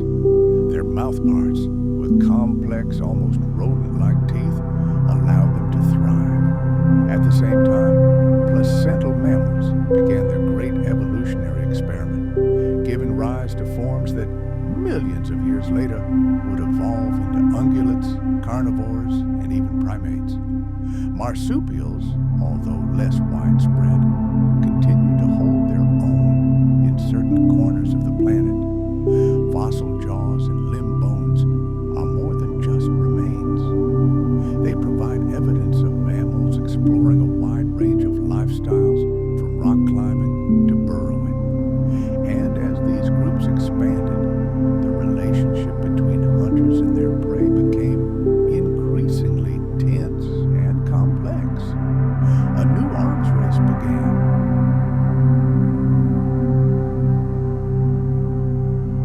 On this prehistoric stage, the first predatory mammals with sharp canines appeared, clearly indicating that their primary target was other small vertebrates. Birds also played a role, occupying the predatory niche. They hunted insects, and some even indulged in fish or amphibians. There was no room in this world for giant predatory reptiles. Their throne was empty, and the food chain was dominated by small but ferocious hunters. Of course, their modest size limited the scale of this drama, but it was they who created the structure that stabilized young ecosystems. Freshwater communities also played a crucial role in this revival process. It seems as if time stood still in rivers and lakes. Crocodiles, turtles, and amphibians, these ancient dynasties survived the catastrophe and remained the unwavering masters of their domains. Their presence ensured continuity, preserving the roles of predators and herbivores in aquatic systems. Fossilized fish scales tell us of the succession of species. Some disappeared forever, but others immediately took their place. Amphibians, meanwhile, continued to exist in a multitude of forms, and their diversity continues to amaze paleontologists. The very nature of freshwater bodies facilitated the survival of these communities, acting as a buffer, softening the impact of global change. These oases of life demonstrate that while change raged on land and sea, rivers and lakes remained islands of stability.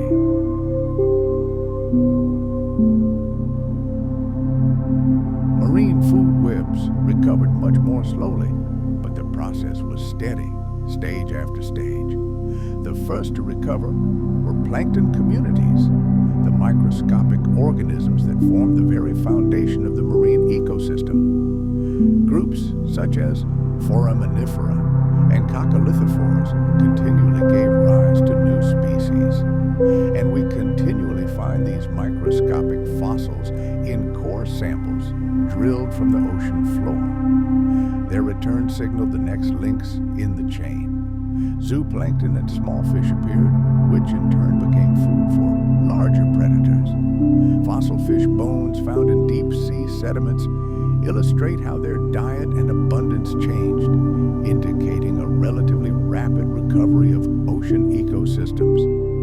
Over time, these food webs built on plankton began to resemble the stable marine systems of the past, albeit with entirely new players. Chemical analysis of sediments confirms this biological picture. In early Paleocene rocks, we observe changes in the ratio of carbon isotopes, a kind of chemical fingerprint that indicates global shifts in photosynthesis and respiration. Oxygen isotopes in marine fossils indicate that ocean waters were relatively warm, perfectly consistent with conditions that would have followed a mass extinction. All of this data, taken together, paints a picture of a world where ecosystems were already sufficiently functional to support energy and nutrient cycling. However, The pace of this recovery varied greatly across regions.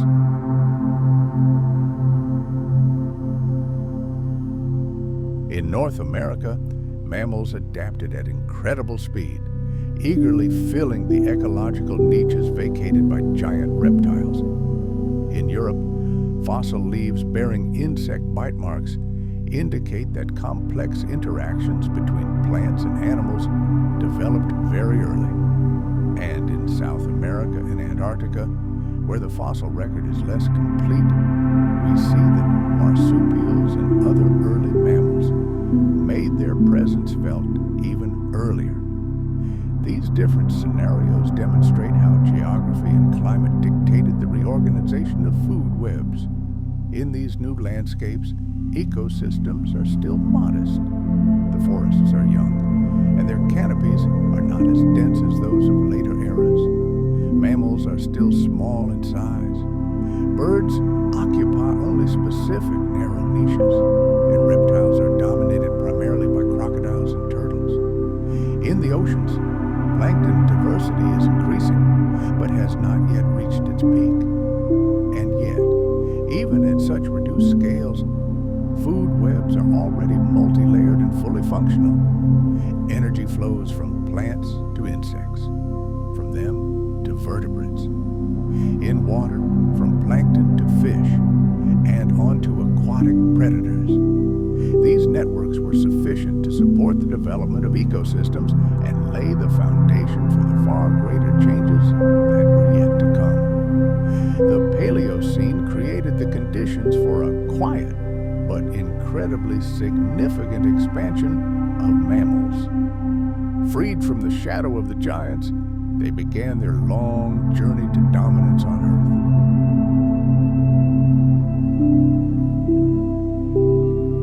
These small, agile animals began exploring new feeding habits, new behavior patterns, and new body shapes. Fossils found throughout North America, Europe, and Asia testify to a steady increase in their diversity. Most were no larger than modern rodents or rabbits. Their teeth, jaws, and skeletal remains show that they began to occupy previously inaccessible habitats. This conquest of the world did not occur overnight. Rather, it spanned millions of years until ecosystems gradually stabilized. Throughout the Paleocene, the aforementioned multituberculates were abundant. These mammals, whose name derives from the numerous cusps on their teeth, were ideally adapted for chewing and grinding hard foods. Wear marks on their jaws indicate a diet of seeds, nuts, and leaves. Their history began in the Jurassic, but it was in the New World that they reached the peak of their diversity, becoming the most important herbivores. Their success demonstrates how ancient evolutionary lineages can get a second chance and thrive when competitive pressure is removed. But even more impressive was the diversity of placental mammals. Among the earliest forms, we see insectivores with sharp, pointed teeth that help them catch small prey, omnivores with a mixed dentition, and herbivores whose teeth were designed for crushing vegetation. Their skeletal bones indicate that some species were adapted to climbing trees, others to burrowing, and still others led a terrestrial lifestyle.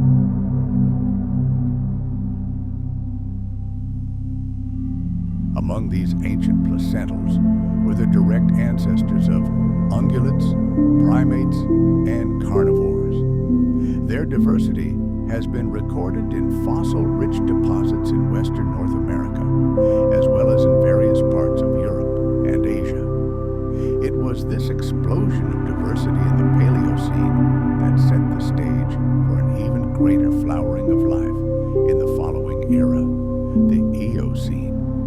Marsupials, however, continue to exist in certain regions, although not as successfully as their placental relatives.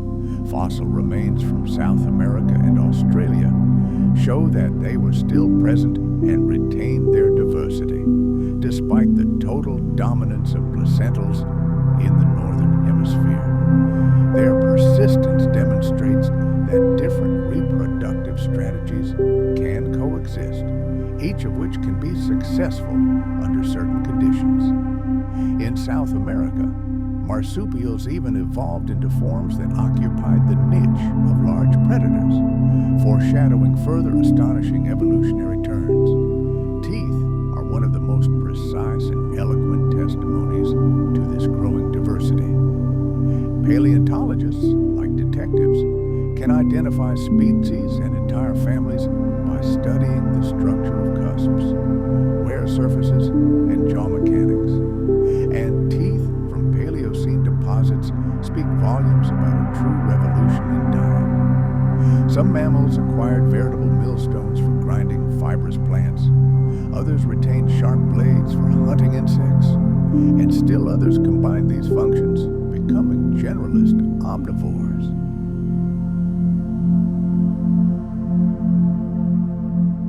This diversity is the best evidence that mammals not only increased in numbers, but also played an increasingly important role in the new ecosystem. Let's fast forward to a world just beginning to recover from a great catastrophe. Here, at the dawn of a new era, two classes of animals, birds and mammals, evolved side by side, like two parallel streams of life striving to replenish a desolate planet. Fossil remains paint a striking picture of the growing diversity of their forms. We see the emergence of the first insectivorous species, true tiny hunters scurrying through the forest floor, and right next to them, the first land creatures adapted to eating seeds. The beak itself, that amazing tool of birds, underwent a true transformation, reflecting the dramatic changes in their lifestyle. During the Paleocene epoch, approximately 65 million years ago, the animal kingdom experienced a veritable explosion of evolutionary experimentation. Birds became increasingly specialized. Some possessed powerful beaks, ideal for cracking hard seeds, while others acquired delicate and precise tools for searching for insects in the forest thicket. The ability to fly became their greatest asset. It gave birds incredible freedom, allowing them to spread across the globe and explore new, emerging natural habitats. The Paleocene record also contains information about the earliest relatives of modern waterfowl.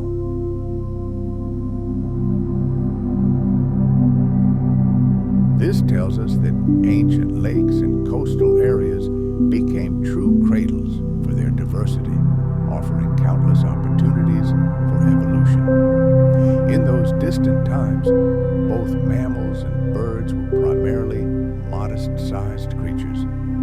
But their ecological reach and their influence on the world grew steadily. Gradually, very slowly, mammals began to increase in size. In the early Paleocene, only a few dared to exceed the size of a modern house cat. However, as time passed, evolution gained momentum. By the mid-Paleocene, more impressive players emerged, creatures larger than today's foxes. This gradual increase in size was a direct consequence of the regeneration of forests. The planet became greener, resources became more abundant, and food webs became more complex, transforming into a tangled web of interconnections. Fossil bones of these new, larger species indicate much more powerful jaws. Mammals began to conquer new ecosystems, adapting to hunting a more diverse range of prey and consuming new, tougher vegetation. And while these achievements may seem insignificant compared to the giants of subsequent eras, the foundation for future gigantism was laid. Studies of fossils found on different continents show us that mammal evolution followed very different paths. Imagine a vast planet-sized laboratory where nature conducted its experiments.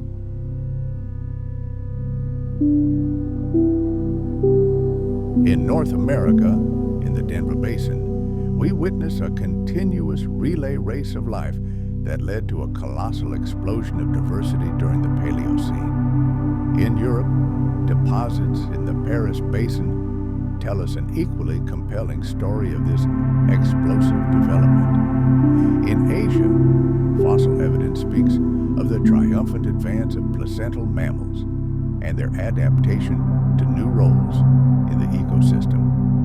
And South America, at that time still divided into northern and southern halves, was home to its own unique communities, including marsupials and early ungulates.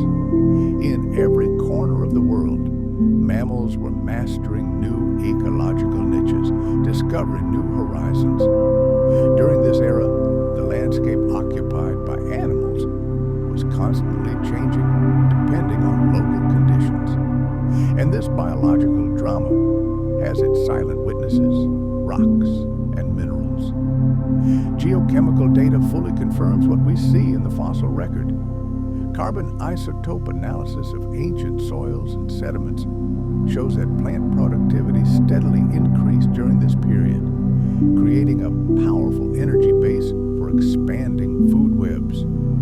And oxygen isotope analysis of marine fossils points to a stable and warm climate that facilitated the rapid growth of forests. This warm and relatively calm climate allowed mammals to expand their territories without the added stress of abrupt environmental changes. This was an era of evolutionary experimentation evident in the earliest, most primitive mammals.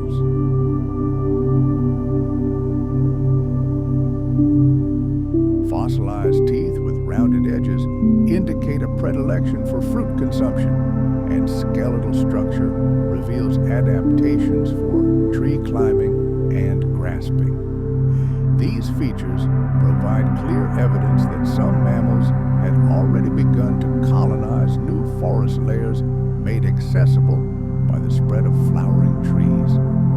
Fossils of other early mammals revealed teeth ideally suited for crushing leaves, and their skeletal features suggest high mobility on the forest floor.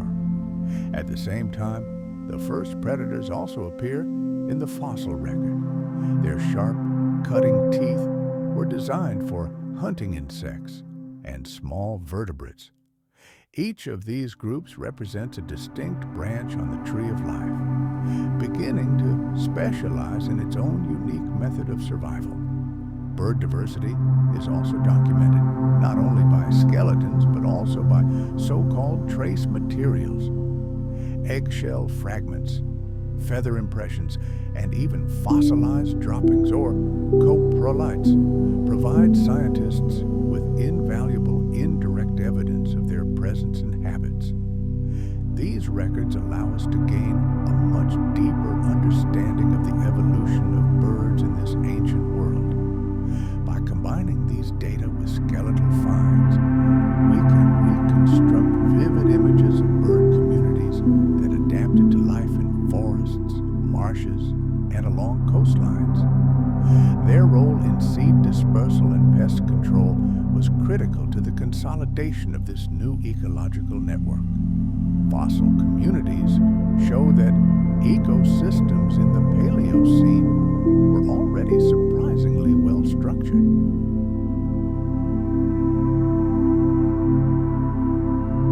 Plants formed multi-layered, multi-story forests, and the insect world was actively evolving alongside them. Birds and mammals exploited resources both on the ground and in the tree canopies, and ancient reptiles such as crocodiles continued to reign in rivers and lakes, playing an important role in aquatic systems. Each level of the food chain became increasingly complex, lifting ecosystems out of the fragile state they had experienced immediately after the Great Dying. And although mammals and birds remained small in size during this era, their evolutionary potential was truly impressive. It was then that the foundation was being laid for the monumental transformations that would shape the next era. Let's take a look under the hood of the planetary machine and see how its main engine, the carbon cycle, was restored. Studying it during the Paleocene epoch allows us to understand how Earth systems evolved and how they responded to the catastrophe. Geological and geochemical data show that although recovery on land and in the oceans was slow, the carbon cycle itself, the cycle between the atmosphere, biosphere, and sediments, was not disrupted. It was the planet's pulse, which, despite the terrible wound, did not stop. Compelling evidence for this comes from stable isotope records found in marine carbonates and ancient soils, or plesiosaurs.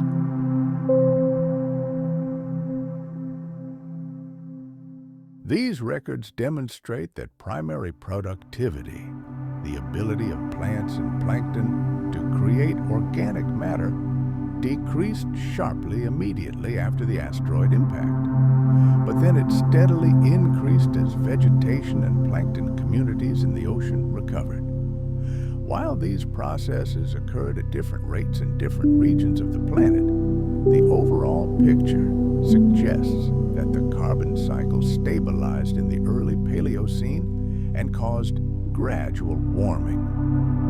Marine carbonates contain microscopic shells of foraminifera and other planktonic organisms, providing clues to the formation of ocean ecosystems. As they grow, living organisms fix specific carbon isotope ratios in their tissues. At the extinction boundary, we see a sharp drop in these ratios, consistent with a collapse of photosynthesis.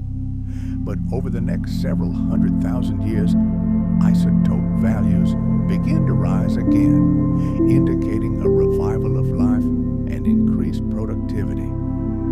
This trajectory is confirmed by deep sea cores recovered from the bottoms of the Atlantic and Pacific Oceans. The gradual increase in isotope values suggests that carbon previously released into the atmosphere began to accumulate again in biomass and sediments as ecosystems recovered. On land, ancient soils or plesiosaurs tell a similar story. The organic matter preserved in them contains carbon isotopes that reflect the balance between carbon uptake by plants and its release through respiration.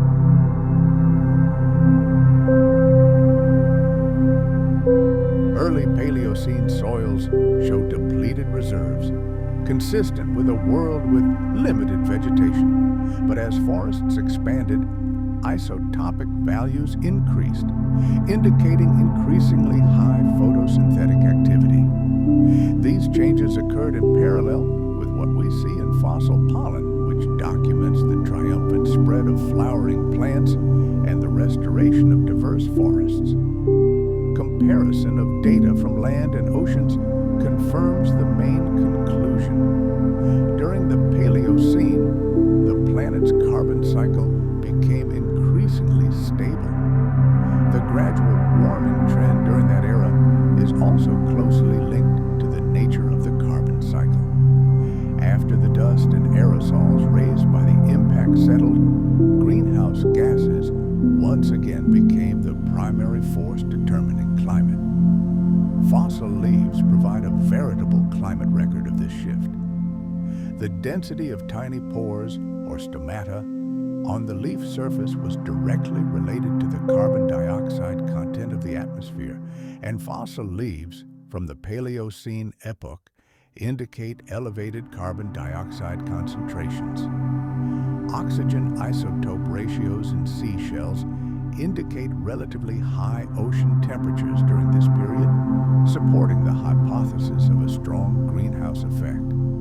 These data suggest that atmospheric carbon dioxide levels remained high and may even have increased during certain periods. Complex feedback mechanisms came into play here, with one phenomenon amplifying or weakening another.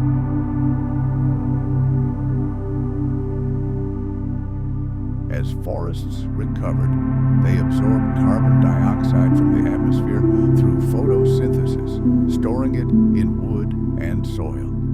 However, warmer conditions in turn facilitated the chemical weathering of silicate rocks, a process that also consumes carbon dioxide and simultaneously supplies nutrients to rivers and oceans. This flow of nutrients stimulated increased productivity of marine life, which in turn could have led to the burial of even more carbon in seafloor sediments. The balance of these complex feedbacks determined the overall direction of the carbon cycle. Data from the Paleocene show that despite the catastrophe, the planetary system of life began to slowly but surely restore its equilibrium. Imagine a planet that has just survived the apocalypse, a world enveloped in a greenhouse, trying to find a new equilibrium. Earth systems, like a giant living organism, begin to slowly but surely accumulate excess carbon, storing it in long-term storage. This process prevents the planet from turning into the scorching inferno of that distant era. And here, volcanoes enter the picture. Their fury also contributes to this delicate balance. Powerful eruptions shaking the Earth in the region of the future North Atlantic released colossal volumes of carbon dioxide into the atmosphere. We still find evidence of these titanic events today. Huge igneous provinces that tell us of episodic but powerful gas emissions during those times.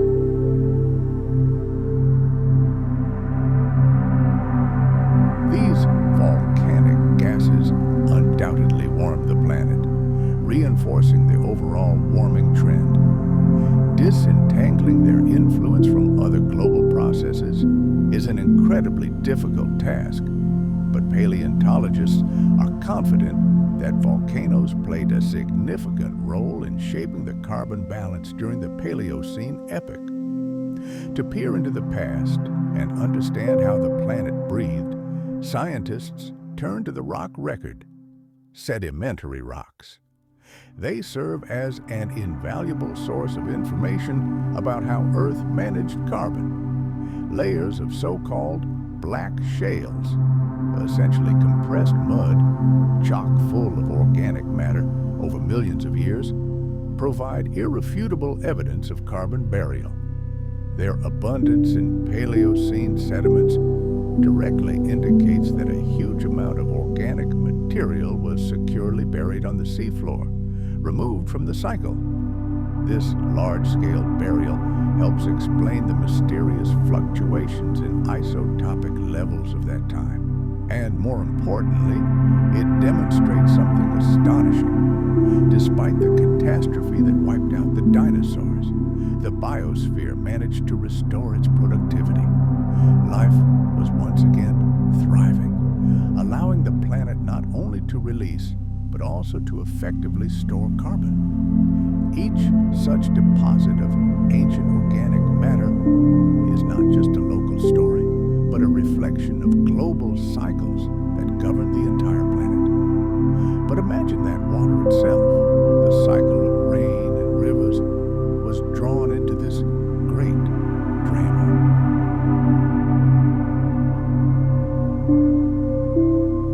After all, the water cycle and the carbon cycle are inextricably linked.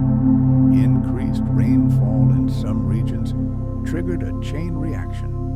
Powerful streams washed nutrients from rocks, enriching both land and ocean. This, in turn, spurred the growth of plants and plankton, which greedily absorbed carbon dioxide. Fossil soils from that era bear traces of active chemical weathering. Leaching and clay formation processes were in full swing. In essence, the planet itself, its rocks and cliffs, helped absorb excess carbon dioxide from the atmosphere, directly linking rain and climate. As a result, we see lush vegetation restored, rivers brimming with life once again, and all this helps mitigate the greenhouse effect. By the mid-Paleocene, the geological record reveals a picture of regained stability. Carbon isotope data leveled off, indicating the achievement of a new, stable balance in the global system. This respite, this calm after the storm, created ideal conditions for an incredible flourishing of life. Paleontological findings confirm that it was during this period that mammals, birds, and plants began to rapidly develop, colonizing the desolate world. However, this calm was deceptive. Beneath the surface of this new equilibrium, the foundations for far more dramatic changes were already being laid. The carbon cycle was about to strike again. The significance of this time period is that it demonstrates the Earth's incredible capacity to heal itself after the most severe shocks.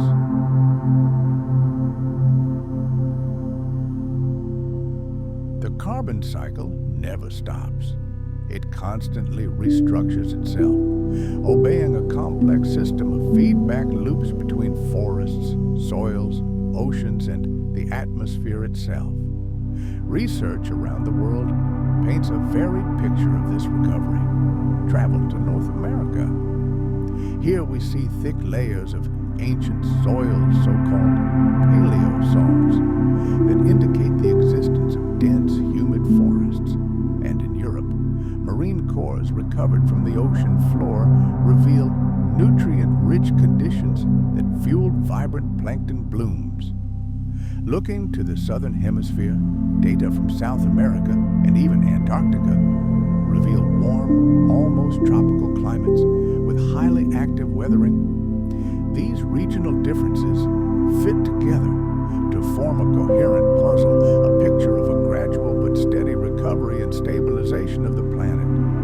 Data from across the continents and deep oceans combined show that despite the differences in detail, the overall trajectory of the carbon cycle during the Paleocene was stable. Yes, the planet was warm, but this warming was not extreme. Unlike later climate catastrophes, this level of heat remained stable. The best evidence of this is the spread of forests to very high latitudes.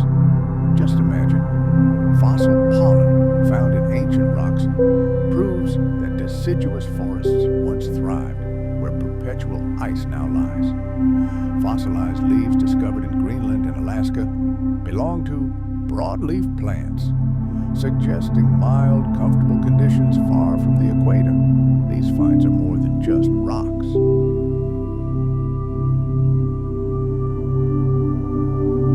They show us how the carbon cycle influences not only the composition of the air, but also the distribution of entire ecosystems across the globe. But this idyll couldn't last forever. Amid this general warming, an event occurred, brief but so powerful that its scars remain forever etched in the geological record. It's known as the Paleocene-Eocene thermal maximum. This catastrophe occurred approximately 56 million years ago. In sediments around the world, scientists are finding a sharp anomaly, a jump in carbon isotope values. This is irrefutable evidence that a gigantic amount of carbon with a special light isotopic composition was released into the atmosphere and oceans over a geologically insignificant period. This signal is so clear that it is found everywhere, in marine limestones, ancient soils, and even in fossilized plant remains. It is one of the clearest geochemical markers in the entire history of the Cenozoic era. The scale of this warming was truly horrific. Isotope analysis of tiny shells of ancient marine organisms revealed that global temperatures jumped by 5 to 8 degrees Celsius in just a few thousand years. For the planet, this was like a sudden fever. This rapid increase triggered climate change unseen since the extinction of the dinosaurs. High latitudes became so warm that subtropical vegetation began to grow there. Fossil and Arctic regions paint a picture of a world that is difficult for us to even imagine today.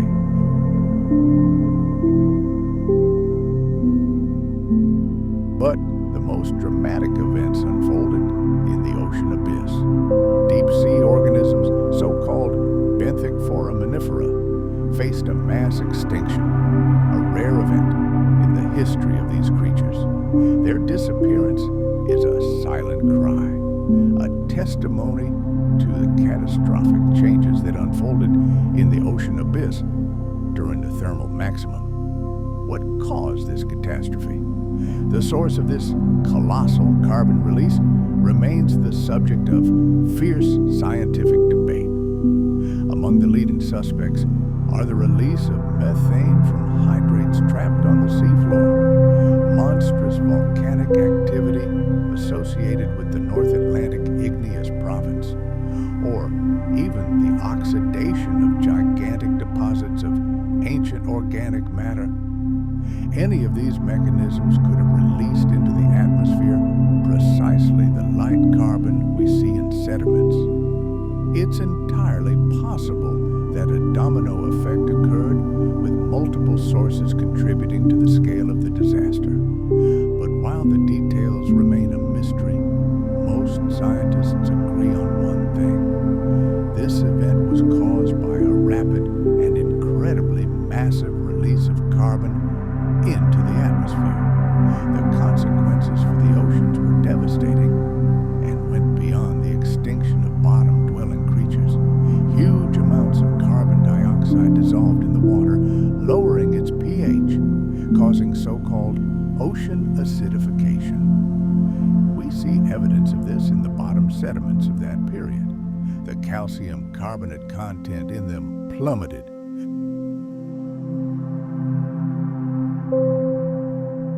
In many samples, scientists have found entire dissolution horizons where the calcareous shells of microscopic creatures simply vanished. This means that the seawater became so aggressive that it literally dissolved their skeletons, preventing their preservation. The composition of plankton at the surface also changed dramatically. New species capable of surviving in more acidic environments emerged, demonstrating how quickly ocean chemistry responded to this carbon shock. Meanwhile, on land, a similarly fascinating story unfolded. Fossil leaves from that time show an increase in size, directly indicating higher levels of carbon dioxide in the atmosphere. At the same time, the density of stomata, the tiny pores through which plants breathe, decreased. This is a classic flora response to excess greenhouse gases. Plant communities shifted, giving way to species characteristic of hotter climates. But the most astonishing thing happened in the animal kingdom. In North America and Europe, entirely new groups of mammals appeared out of nowhere. Our distant ancestors, the early primates, as well as the first ungulates and many other species, appeared or rapidly evolved during this period. But the fossil record also holds another, darker secret. Many mammal species experienced a temporary and dramatic reduction in body size. This phenomenon, known as dwarfism, was likely a desperate response to the stress caused by abrupt climate change, heat, and a shortage of familiar food.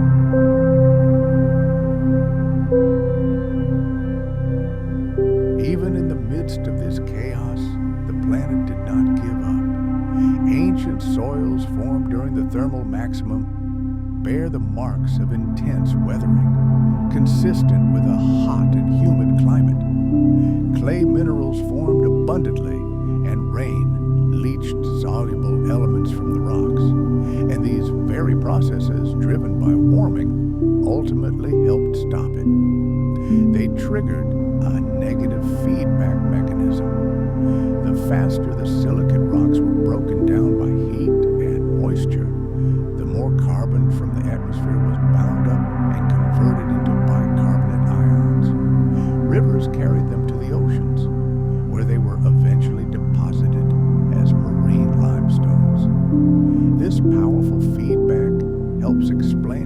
such a dramatic event, from a geological perspective, was so brief, lasting less than 200,000 years. The distribution of fossils during the thermal maximum tells a story of rapid migrations. This was a time of great migrations of animal species. In North America and Europe, mammals moved north en masse, colonizing higher latitudes that were now habitable. In the oceans, plankton species conquered regions previously too cold for them. These global movements vividly demonstrate how living organisms respond to sudden warming, desperately trying to survive and expanding their range in search of safety. The planet's rock record preserves evidence of these great migrations.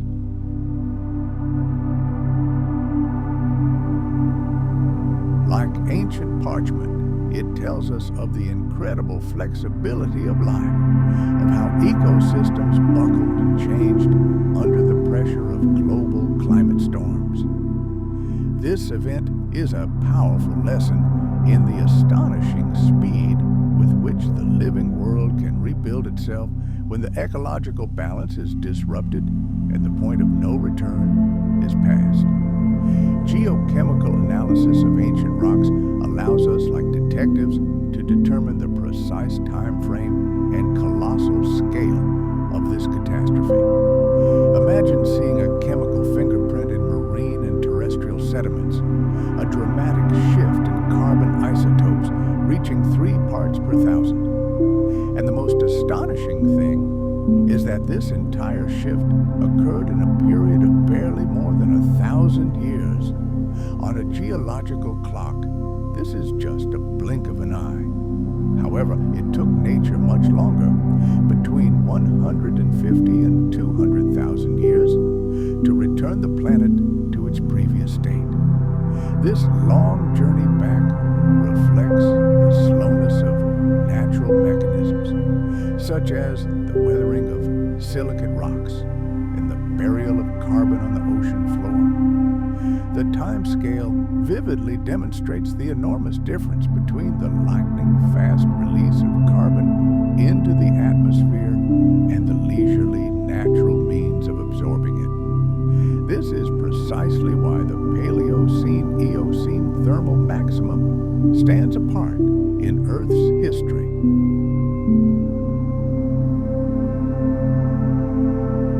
It seems to interrupt the smooth climatic trends of the Paleocene with a sharp, feverish leap, causing an explosive rise in temperature, changing the chemistry of the world's oceans, and triggering a whole wave of biological transformations.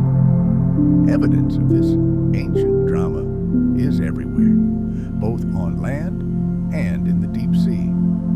Clay-rich soils, fossilized leaf impressions, and cores dredged from the ocean floor filled with the microscopic shells of ancient organisms. All of this gives us a detailed understanding of how the Earth system responds to a sudden carbon shock. We see the feedback mechanisms that ultimately stabilize the climate and prevent the planet from sliding into complete catastrophe. We learn how life, placed under stress, finds ways to adapt. Moreover, this event, this global overheating, set the stage for the next epoch, the early Eocene climate optimum. This was a period when warmth literally spread across the entire planet. After the abrupt shock of the Paleocene-Eocene maximum, the world did not cool down. On the contrary, it plunged into a prolonged warmth. This period, known as the early Eocene climate optimum, lasted for several million years, beginning approximately 53 million years ago.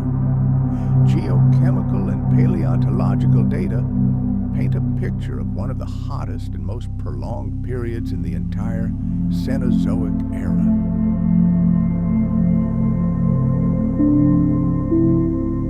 Analysis of oxygen isotopes extracted from the shells of microscopic foraminifera organisms indicates incredibly high global temperatures, both in the surface waters of the ocean and in its dark depths. And fossilized leaves found in high latitudes where permafrost reigns today reveal the appearance of the subtropical vegetation of that time. All this evidence confirms one thing: the planet experienced global greenhouse conditions, and this heat was evenly distributed across most of the Earth. Imagine that where the icy Arctic desert stretches today, dense broadleaf forests once thrived. Fossilized pollen and leaf imprints discovered in Greenland, Alaska, and the Canadian Arctic tell an incredible story. Broadleaf angiosperms grew in these regions, where today only tundra mosses and dwarf trees survive. Among this fossil flora, we find relatives of modern magnolias, sycamores, and sequoias, trees that thrive in warm, humid climates. Their presence is irrefutable evidence that the polar regions were completely free of ice and frost, covered in a dense green carpet of forests. Of course, the changing seasons still affected life in these latitudes, but the general warmth allowed complex ecosystems to thrive during the long summer days, bathed in the polar sun. Under these conditions, the natural water cycle, known as the hydrological cycle, was in full swing.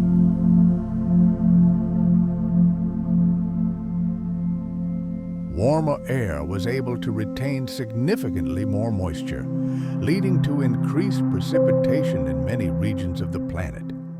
Ancient soils bear witness to this.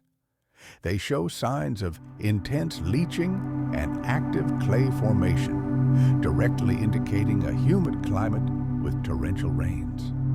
In some places, chemical weathering of rocks was so intense that dense laterite soils rich in iron and aluminum formed.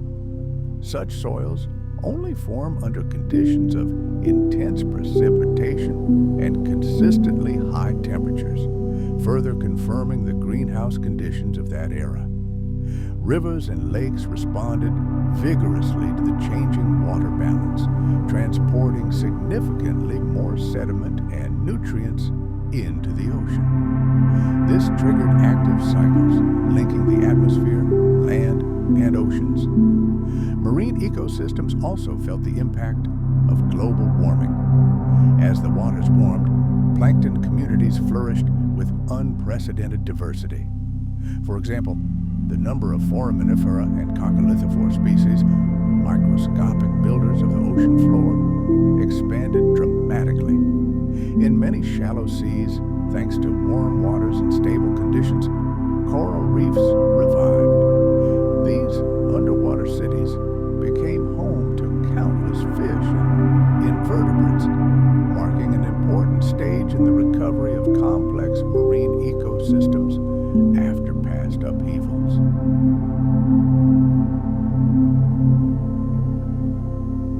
The widespread distribution of heat-loving plankton species across all latitudes suggests that tropical conditions extended far north and south, smoothing out temperature differences between the equator and the poles.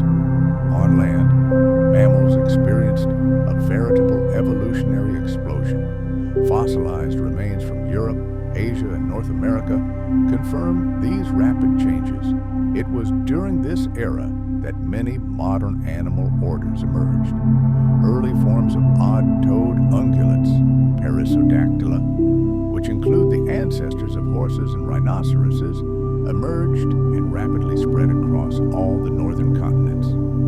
Simultaneously, even-toed ungulates, Artiodactyla, emerged, the ancestors of modern deer, pigs, and cows. Primates diverged into several groups, and fossils reveal how they adapted to life in the trees. For the first time in the planet's history, bats took to the air. Their graceful wings and delicate bones are perfectly preserved in unique lake sediments. And in the seas, another no less captivating drama unfolded. The first whales began their great journey from land back to the ocean.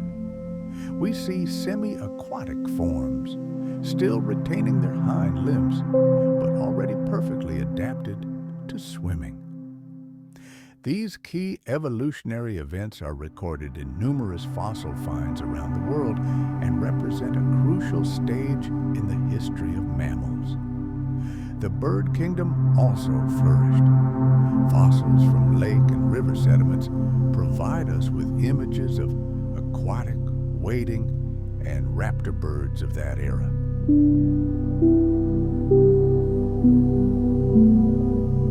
Nesting species continued to reproduce actively. In the warm and humid climate of the early Eocene, ancient forests were filled with the hubbub and song of countless birds enjoying the abundance of fruits and insects.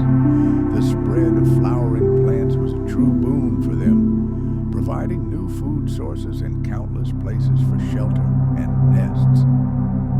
The diversity of birds in the early Eocene already reflected the complexity of modern ecosystems, demonstrating how quickly evolution exploits the new ecological opportunities opening up in a warm world. Fossil plant remains confirm this picture of lush and diverse life. In the sediments, we find entire leaf communities, many of which have large leaf blades and smooth margins, a sure sign of warm, humid conditions. Eocene coal seams preserve traces of vast swamp forests, and pieces of amber, like time capsules, contain insects and plant fragments, providing incredibly detailed information about the ecological relationships of that world. We see that pollination by bees and other insects was already well developed by this time, as evidenced by pollen grains trapped in sticky resin. Paleontologists also find plant remains alongside fossilized insects, suggesting the widespread occurrence of complex relationships between them. Geochemical data are entirely consistent with these biological findings. Stomatal density on fossil leaves and carbon cycle modeling suggest that atmospheric carbon dioxide levels were very high at the time.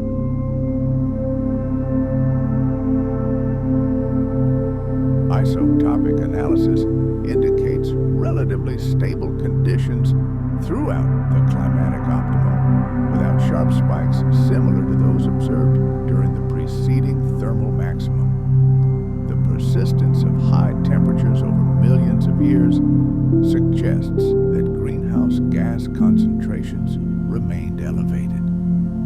This may have been facilitated by powerful volcanic eruptions, which released enormous volumes of gas into the atmosphere, as well as the release of carbon from organic-rich sedimentary rocks. Feedback mechanisms such as silicate weathering certainly attempted to remove excess carbon, but this process was too slow compared to the scale of its input.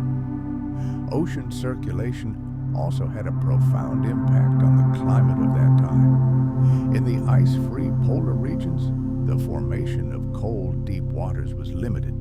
This means that ocean currents distributed heat across the planet very differently than in later, colder eras. Data based on differences in the isotopic composition of surface and deep waters indicate more uniform ocean heating. The contrast between the hot equator and the cool poles was much smaller than today. This smooth temperature gradient, in turn, influenced the strength and direction of winds and precipitation patterns, further intensifying the hydrological cycle. Nutrient circulation in the oceans also changed, directly affecting plankton productivity and the distribution of marine life worldwide.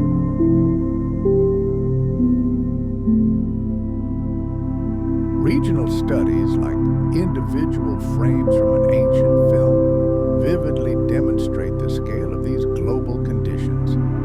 In Europe, for example, the famous Messel Shale in Germany preserves an entire ecosystem of Eocene forests. Diverse species of mammals, birds, reptiles, and plants buried at the bottom of an ancient lake.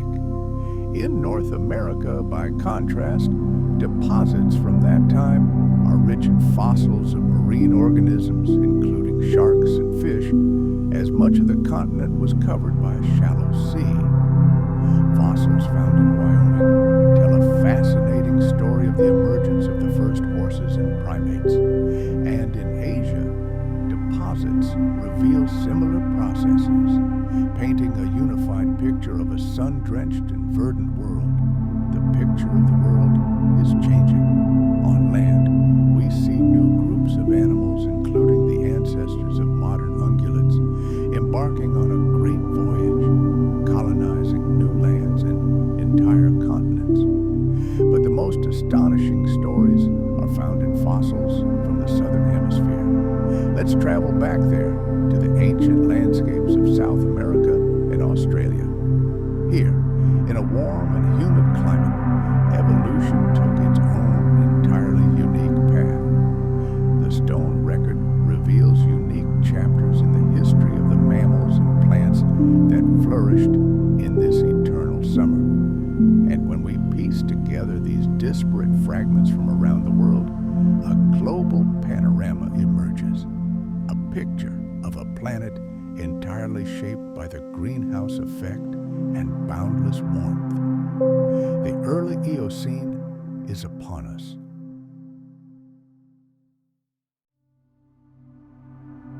Imagine a planet plunged into endless summer. This is the era that scientists call the climatic optimum, the absolute peak of heat during the entire Paleogene period. The evidence is everywhere, and it's irrefutable. Chemical isotope analysis of ancient fossils screams of incredibly high temperatures.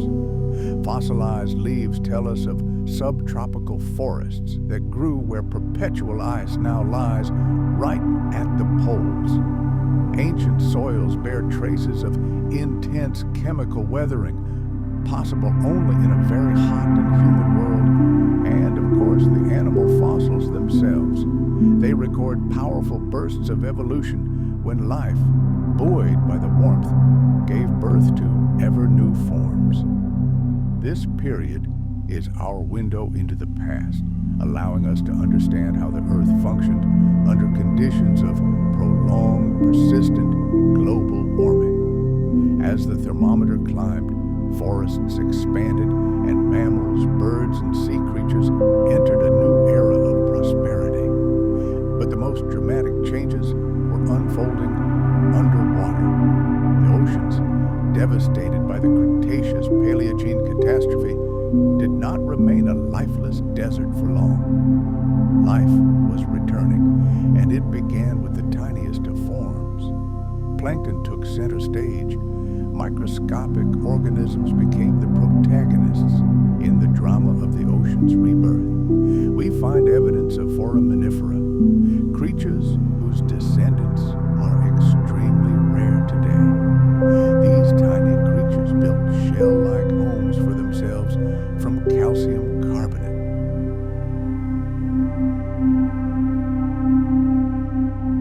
After the great extinction that wiped out their predecessors, these creatures began a true evolutionary experiment. In marine sediments, we see an explosion of diversity, shells of all shapes and sizes. Each new form is an attempt to find its own unique survival strategy in a changing world. Alongside them, the waters were bustling with life, teeming with other microscopic architects, coccolithophores. These organisms created tiny calcite plates that formed their shells like shields.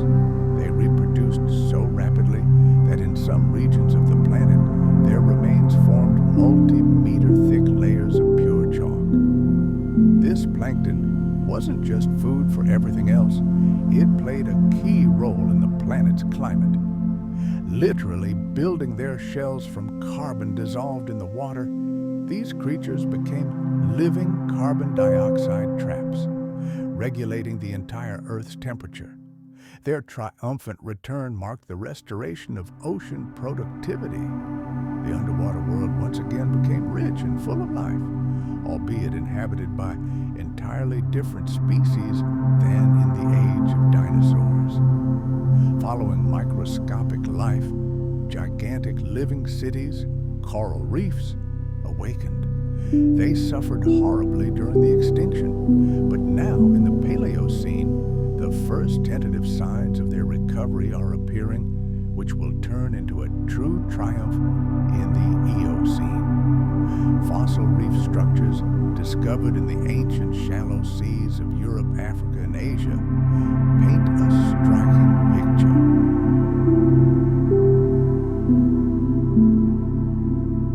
These were frameworks created by corals from the Scleractinian group, the same group that still builds majestic reefs in the tropics today.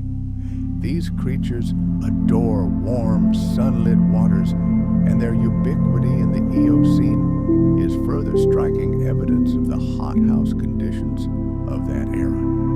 Like megacities, the reefs attracted countless inhabitants, mollusks, crustaceans, and fish. Fossils found in these ancient cities show us that complex communities with predators and prey, with multiple food levels, arose again, intertwined into a stable and thriving ecosystem. Fish themselves experienced a veritable explosion of diversity. Fossil finds from Europe and North America attest to the emergence of modern groups such as the early perciforms, an order that today includes tens of thousands of species. Other groups of fish flock to the reefs, quickly occupying the empty niches created by corals. Bony fish experimented with body shapes and feeding patterns, adapting to new conditions. Some learned to scrape algae, others developed powerful jaws to crush shells, and still others became agile hunters of smaller fish. It was a miniature arms race. Each such innovation made the ocean food web increasingly complex and efficient, ensuring a steady flow of energy from microscopic plankton to the very top. And, of course, where there is life, there are apex predators. Sharks and rays, having survived the cataclysm, reclaimed their throne.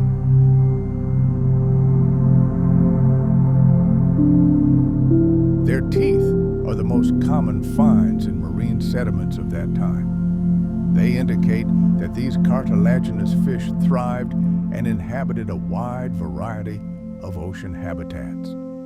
Some evolved specialized flat teeth, ideal for crushing hard-shelled prey. Others retained their classic razor-sharp cutting edges for hunting fast fish. The presence of shark teeth in virtually every marine sediment on the planet demonstrates their incredible resilience and vital ecological role. They served as orderlies and regulators, keeping smaller populations in check and maintaining the delicate balance of marine ecosystems that were only just recovering from the catastrophe. But at this point, a completely new, unexpected player enters the scene. The land counters, and from its depths emerges a creature destined to become the master of the oceans. These are the first whales, known as archaeocetes. Their fossils, found in Eocene sediments, reveal one of the most incredible evolutionary transitions in the history of life. These animals still retained hind limbs and were capable of walking on land, but their bodies already bore the mark of the sea. An elongated skull and a powerful tail, ready to transform into a fin. These were strange transitional creatures, still remembering land, but already drawn by the call of the deep. Over millions of years, they would make the final leap, abandoning land entirely and becoming marine creatures.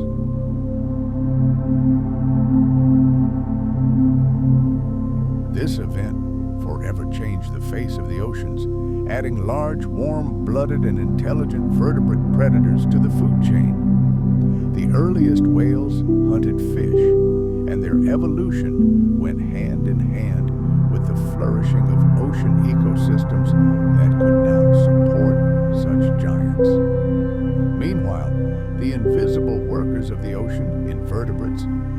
also undergoing turbulent changes. Mollusks seem determined to take over the world. We are witnessing a colossal increase in the abundance and diversity of bivalves and gastropods. Shallow marine sediments are literally chock full of their fossil remains, myriad shells of clams, snails, and scallops. These organisms played a vital role in recycling nutrients on the seafloor and themselves served as an inexhaustible food source for predators. Crustaceans, including crabs and lobsters, were also not far behind, abundantly populating reefs and coastal areas. Their fossilized shells are often found in carbonate rocks. Each of these groups made an invaluable contribution to the restoration of the former complexity and richness of the underwater world. Marine sediments have preserved not only bones and shells, but also clear chemical traces of these global changes. The ratio of carbon and oxygen isotopes in the shells of microscopic foraminifera is a kind of paleothermometer. It allows us to peer tens of millions of years into the past and learn how ocean temperatures and productivity have changed.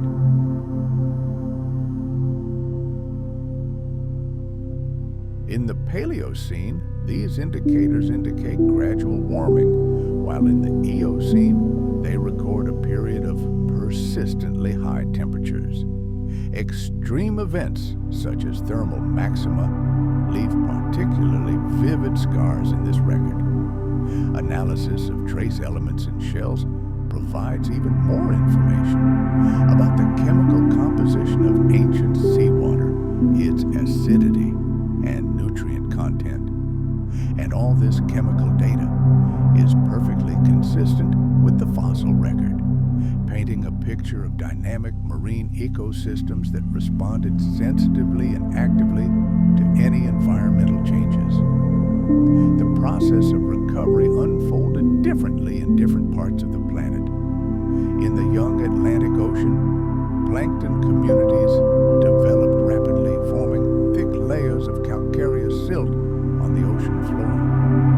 In the Pacific Ocean, by contrast, recovery occurred more slowly, with a more gradual increase in species diversity.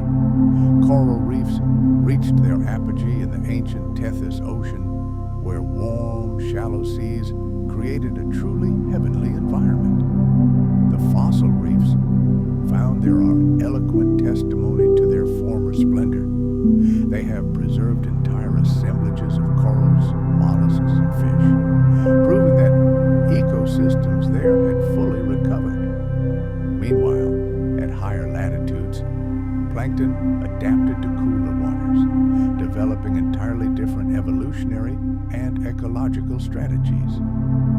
The long-term result of this entire process was the birth of modern marine food chains.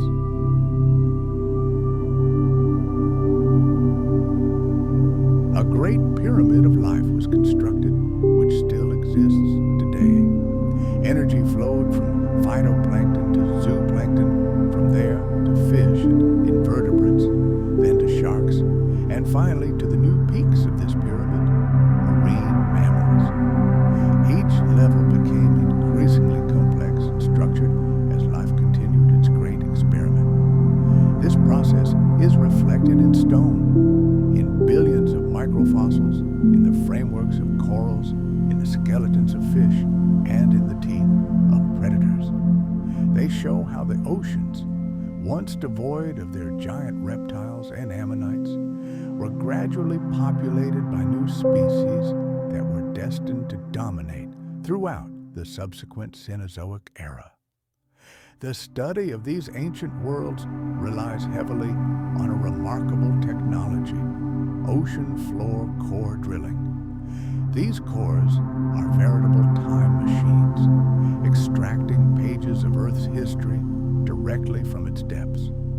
They represent a continuous record of microfossils, chemical signals, and sediments, allowing scientists to reconstruct past conditions with incredible accuracy. By comparing cores from different parts of the planet, we can identify patterns of global change and study local characteristics, gaining insight into specific ecosystems.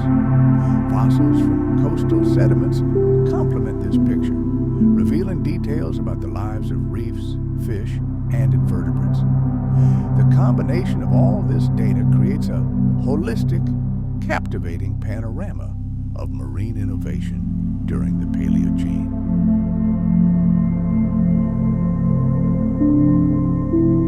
By the end of this era, marine ecosystems appear complex, resilient, and strikingly modern. Plankton communities boast incredible diversity. Coral reefs thrive worldwide, and fish and invertebrates occupy a wide variety of ecological niches. Sharks still patrol their domain, proving themselves the eternal kings of the ocean. The world has risen from the ashes, and on this new, renewed stage, the protagonists of the future are ready to emerge. Sharks still rule the depths, but a new contender for the throne emerges from the shadows. This is the era when whales begin their epic march to the top of the food chain. They establish themselves as formidable sea lords, and the Paleogene oceans finally shake off the torpor that followed the Great Dying. Waters once desolate now teem with energy and teem with entirely new forms of life. But the Paleogene wasn't just a time of sea revival. An equally captivating drama unfolded on land, an era of great evolutionary experiments, primarily among mammals and birds. Imagine a world freed from giant reptiles. Every niche, every ecological role occupied by dinosaurs for millions of years was now vacant.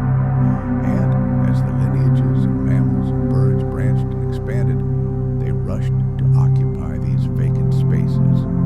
The rock record unearthed from the depths of North America, Europe, Asia, and Africa tells the story of this relentless ascent. We see groups of animals destined to rule the world in the future, taking their first steps.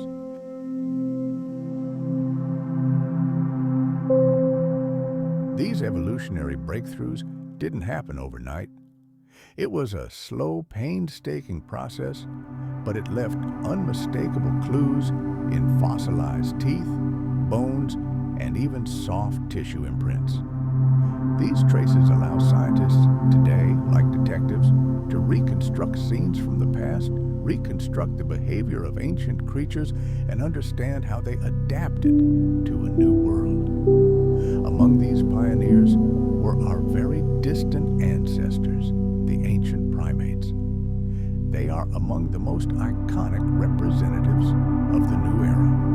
Fossil teeth with their low, smooth cusps unmistakably indicate a diet. These creatures prefer juicy fruits and tender leaves, and their skeletons tell another part of the story. Tenacious paws with grasping fingers, perfectly adapted for life in the treetops. We observe these traits in creatures like Tailhardina, one of the first true primates, whose remains are found in Eocene deposits throughout the northern hemisphere.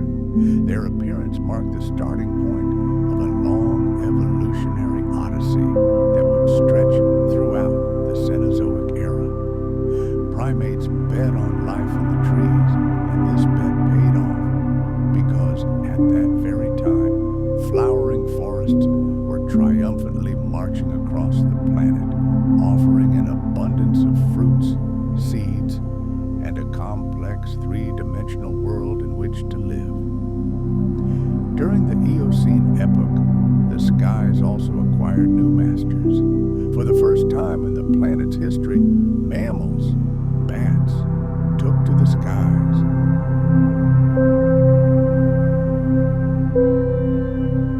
In places like the modern state of Wyoming, the Earth has preserved entire skeletons of these creatures. Imagine this scene. Delicate, incredibly elongated finger bones, connected by a membrane of skin that forms a wing. These ancient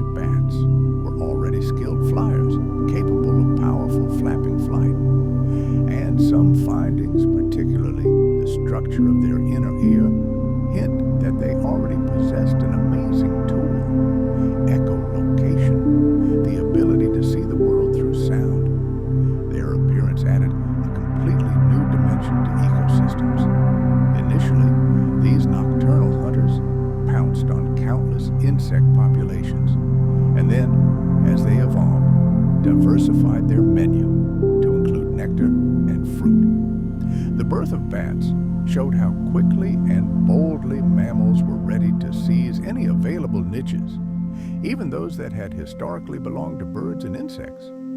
But perhaps the most incredible and dramatic evolutionary experiment of the Paleogene is the story of the return to the ocean, the great trek of whales from land back to sea. Early ancestors of whales, archaeocetes like Pachycetus, were still firmly on land. They had fully functional hind legs and spent most of their lives on shore. However, their skulls and teeth already bore the mark of the future. They were adapted for hunting in the water. The next generation, represented by forms like Ambulocetus or the walking whale, already possessed powerful flipper-like limbs, ideal for paddling.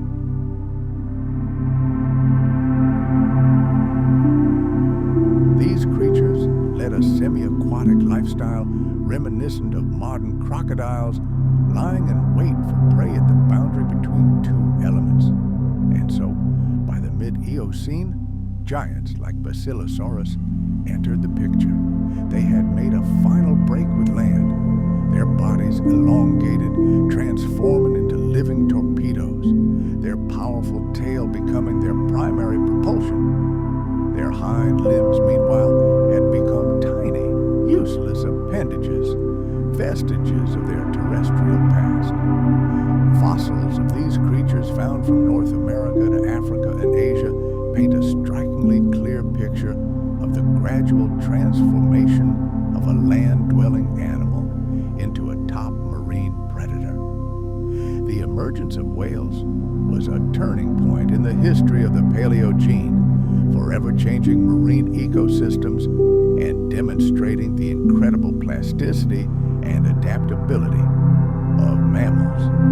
Other mammal groups were also quick to take action. A rapid diversification of ungulates began. Perissodactyls, a group that today includes horses, rhinoceroses, and tapirs, spread across the continents. The first horses, such as Hyracotherium, were completely unlike their modern descendants. They were tiny animals, no larger than a dog, with multiple toes and teeth adapted for browsing leaves from bushes.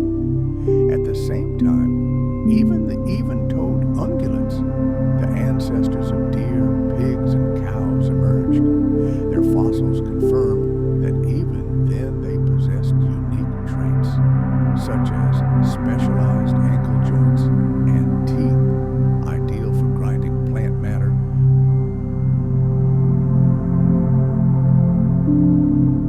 These animals rapidly colonized forests and open plains, assuming a key role in processing plant matter in new ecosystems.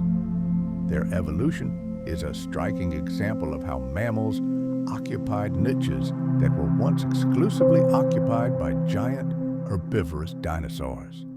Of course, where there are herbivores, there are predators. Carnivorous mammals also demonstrated impressive diversity. Early forms, such as creodonts, a now extinct group of predators, were armed with razor-sharp teeth and powerful jaws. They were the primary hunters in Paleogene ecosystems, hunting down small reptiles and other less agile mammals. But later, members of the order Carnivora or Carnivora emerged, possessing traits that would later lead to the emergence of modern dogs, cats, and bears.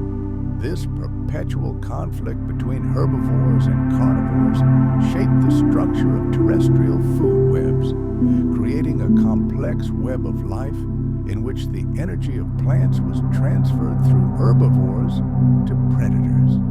And what about birds? The descendants of dinosaurs also experienced a renaissance. Fossils from the Eocene era show how the early ancestors of many modern groups, owls, parrots, and even penguins, first appeared on the planet. In some corners of the world, giant flightless birds emerged, occupying the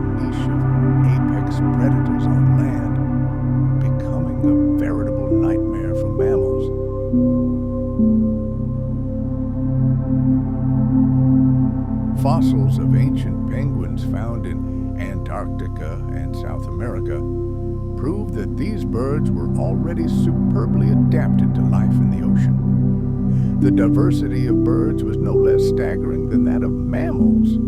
Their countless lineages mastered every conceivable role in forests, swamps, on coasts, and in the vast expanses of the open sea. This riot of forms and species made ecological relationships ever stronger and more complex. All these grand evolutionary experiments were inextricably linked to the conditions of the planet itself. The warm climate of the early Eocene gave birth to vast forests, vast wetlands, and warm, shallow seas, the perfect incubator for evolution. Nature generously endowed its new children, creating all the conditions for their flourishing. Fossil leaves and pollen confirm that the earth was covered with a carpet of diverse flowering plants that provided food and shelter for both mammals and birds. And drops of amber preserving ancient insects tell us about the complex pollination systems that sustained this botanical splendor. These relationships demonstrate that the triumph of mammals and birds was part of a much larger picture of the interactions between plants, insects, and climate. Evidence of these incredible changes has been found in unique places around the world, in so-called fossil deposits, which are true treasure troves for paleontologists.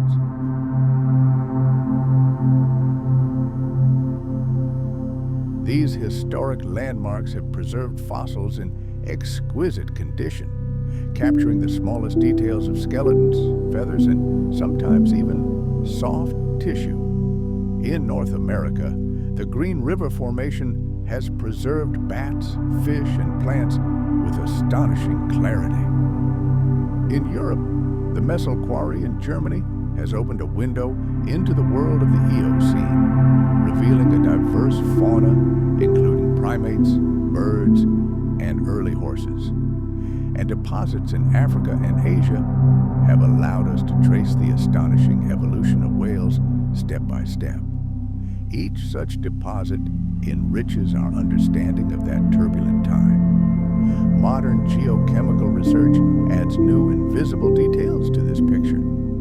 Isotopic analysis of ancient mammal tooth enamel can reveal details about their diet and even the climate in which they lived. Oxygen isotopes indicate the composition of the water the animals drank, while carbon isotopes reflect the types of plants they ate. These data help us understand how mammals adapted to different environments and how their diets changed with changing vegetation. Combined with the study of the fossils themselves, these chemical data give us a nearly complete understanding of the ecological role of each animal. And these evolutionary storms weren't limited to one region. They raged across the globe. In North America and Europe, we observe the parallel development of ungulates and carnivores.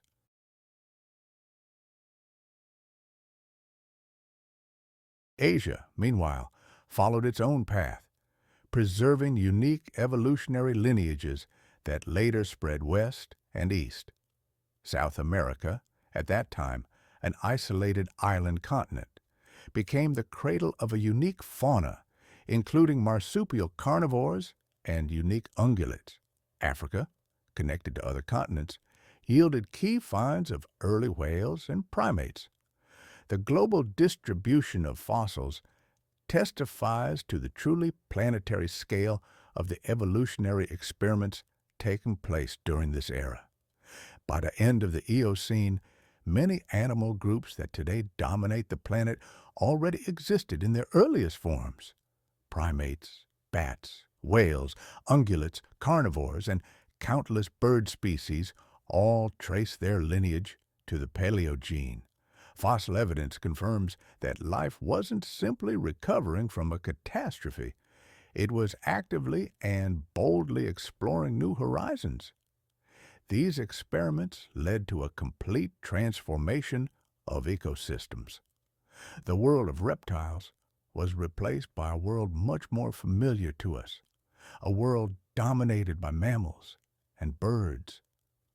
While ecosystems were being rebuilt on the planet's surface and animals were acquiring new roles, equally monumental processes were continuing beneath the surface. The Earth's continents were not standing still. They continued their slow but inexorable movement, driven by the mighty force of plate tectonics. The Paleogene was a time of profound geographic change, which, in turn, influenced the climate, ocean currents, and the entire environment.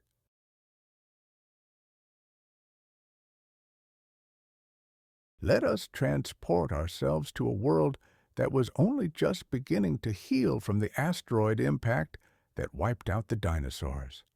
The planet is alive, it breathes, and its face is being transformed with inexorable force. Right before our eyes, one of the greatest geological events in Earth's history is unfolding. Watch.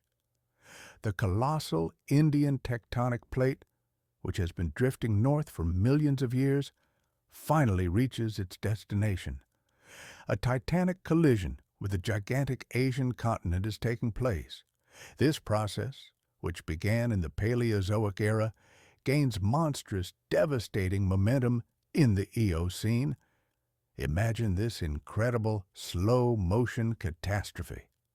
Two colossal land masses are crushed in a monstrous clash, and from this collision, like a crumpled sheet of paper, the planet's greatest mountain range, the Himalayas, rises skyward. The newborn mountains immediately engage in a battle with the elements. Winds and rains mercilessly sculpt their slopes, and streams of sediment washed from their peaks bear the chronicle of this monumental event. At the same time, this collision forever changes the map of the world. The ancient Tethys Ocean, once dividing the continents, finds itself caught in a deadly vice. Its waters recede, sea routes that existed for centuries disappear, and global geography takes on increasingly familiar features. But the tectonic frenzy isn't limited to Asia. Let's move to the other side of the world.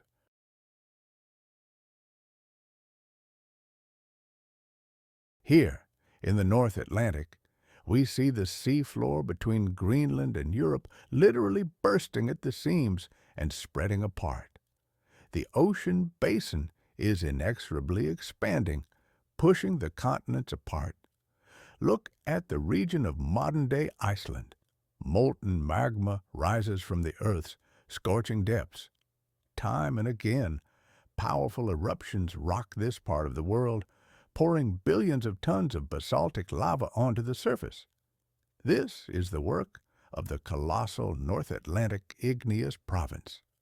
Streams of fire and clouds of toxic gases erupt into the atmosphere, creating a powerful greenhouse effect that warmed the planet during the Paleocene and Eocene epochs. Meanwhile, to the south, another drama is unfolding, a slow but inexorable separation. South America begins its long drift away from icy Antarctica. A rift is opening between them, a sea channel that will one day become a key link in the global ocean circulation system. The complete rupture will occur later, but even now, this gradual shift of the continents is laying the foundation for the oceans we know today. Tectonic activity is also shaking other regions. In western North America, the so-called Laramide orogeny, an era of mountain building, is ongoing. The Earth's crust is buckling and rising, forming young mountain ranges. This process directly influences the accumulation of sedimentary rocks.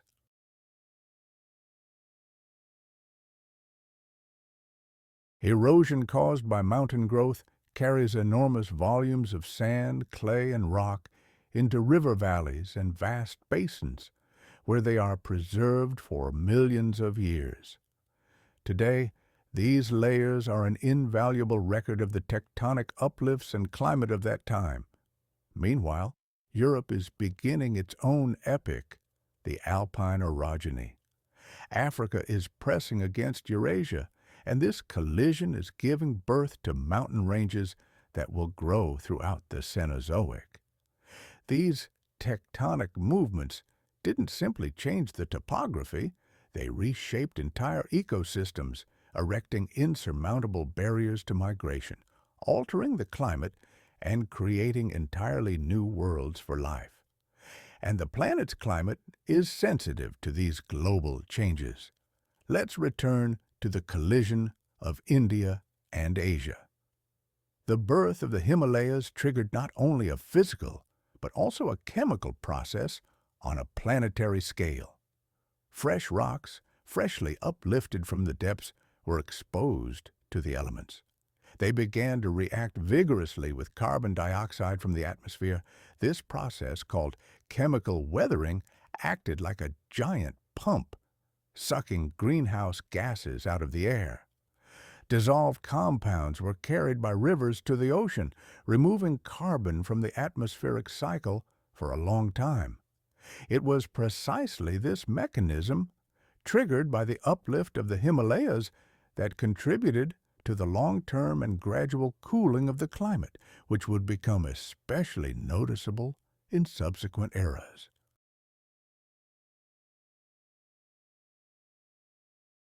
Analysis of isotopes extracted from ancient marine sediments fully confirms this theory, demonstrating how tectonics controls the climate over millions of years.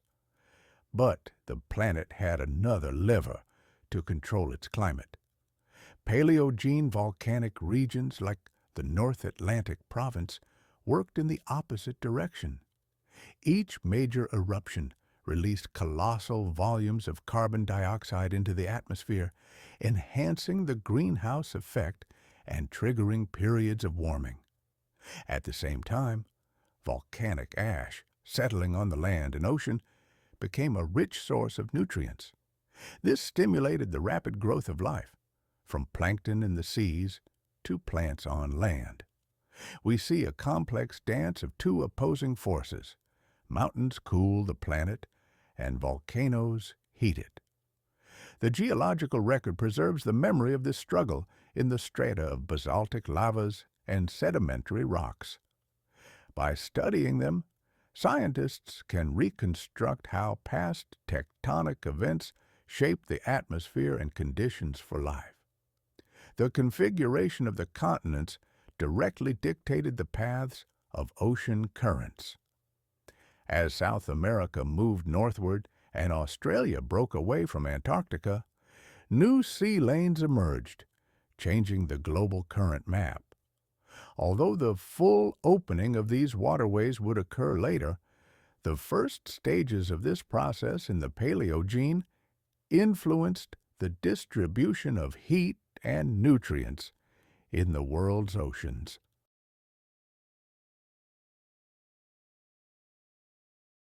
Marine isotope data record subtle changes in temperature gradients that precisely correspond to these geological shifts. The location of land relative to the equator and the poles determined how water masses circulated, which in turn shaped regional climates. And of course, all of this was reflected in the living world. The distribution map of fossil remains is a direct mirror of tectonic processes. When land masses merged, animals and plants were able to migrate. When they separated, populations became isolated. In Asia, after the collision with India, faunas that had evolved separately for millions of years merged. And in South America, which had become a giant island continent, isolation led to an evolutionary explosion. Completely unique groups of mammals developed here, unlike anywhere else in the world. These biogeographical mysteries are directly linked to continental drift and demonstrate how the movement of tectonic plates became the primary sculptor of evolution. In Paleogene rocks, we find a wealth of irrefutable evidence of these tectonic changes. Magnetic stripes on the ocean floor, like a barcode, record the process of ocean expansion, allowing geologists to reconstruct past plate movements with incredible precision. Sedimentary basins filled with erosional debris tell the story of mountain growth. Fossil pollen and leaf imprints buried in these layers reveal how ancient ecosystems responded to changing landscapes and climates.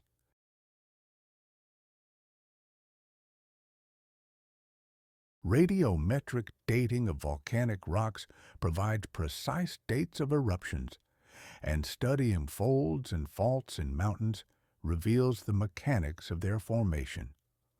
All this evidence, taken together, paints a picture of a planet in perpetual motion, where the continents are slowly but surely drifting toward their present-day positions. The Himalayas provide a striking example. In the southern foothills, scientists have discovered early Paleogene deposits formed from material washed down from the rising mountains. These rocks preserve plant and animal fossils, indicating a humid subtropical climate. The uplift of the mountain range created a barrier to air masses, leading to increased precipitation on the southern slopes, and the more rain, the greater the erosion and weathering. A powerful feedback loop developed. Tectonics altered the climate, and the climate in turn accelerated mountain erosion. This process continued throughout the Cenozoic, but its roots lie in the Paleogene continental collision. Another key event was the opening of the North Atlantic. The spreading of the seafloor not only created new oceanic crust, but was also accompanied by massive volcanic activity. Fossil finds from Europe and Greenland from this period are astonishing. They show dense forests extending to the highest latitudes, indicating incredibly warm conditions. The expansion of the Atlantic Ocean also gave rise to new patterns of ocean circulation.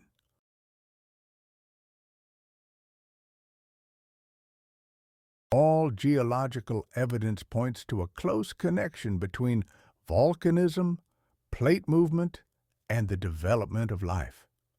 By the end of the Eocene, tectonic processes had already changed the Earth's geography beyond recognition compared to the Cretaceous period. The continents had moved closer to their modern positions. Young mountains had emerged in many regions, and new ocean straits had begun to form between the continents. These changes had a cascading effect, influencing everything from precipitation patterns to the evolutionary paths of mammals and birds. Thus, the Paleogene was more than just a time of biological rebirth after the Great Extinction. It was an era of profound geological transformation as shifting plates reshaped the face of our planet. Ocean circulation plays a vital role in climate regulation, and during the Paleogene, the gradual reorganization of the continents completely altered the routes of water movement. The closure of part of the ancient Tethys Ocean, due to the collision of India with Asia and the simultaneous widening of the Atlantic, redrew the current map in the northern hemisphere. Meanwhile, in the south, South America, Australia, and Antarctica slowly drifted apart. This process paved the way for the formation of giant sea passages, which were destined to dominate the circulation system in the late Cenozoic.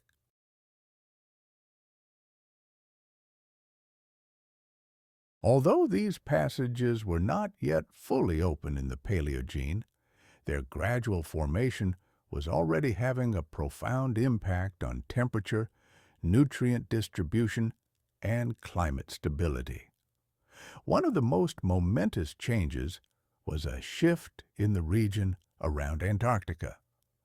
At the beginning of the Paleogene, this continent was still connected by land bridges to South America and Australia. This prevented ocean currents from freely flowing around it. But as rifting, the process of breaking up the oceans, gained momentum, sea routes began to open between the continents. This allowed for partial circulation of water around the South Pole. The exact timing of these events is still a subject of scientific debate, but studies of marine sediments leave no doubt that this process had already begun.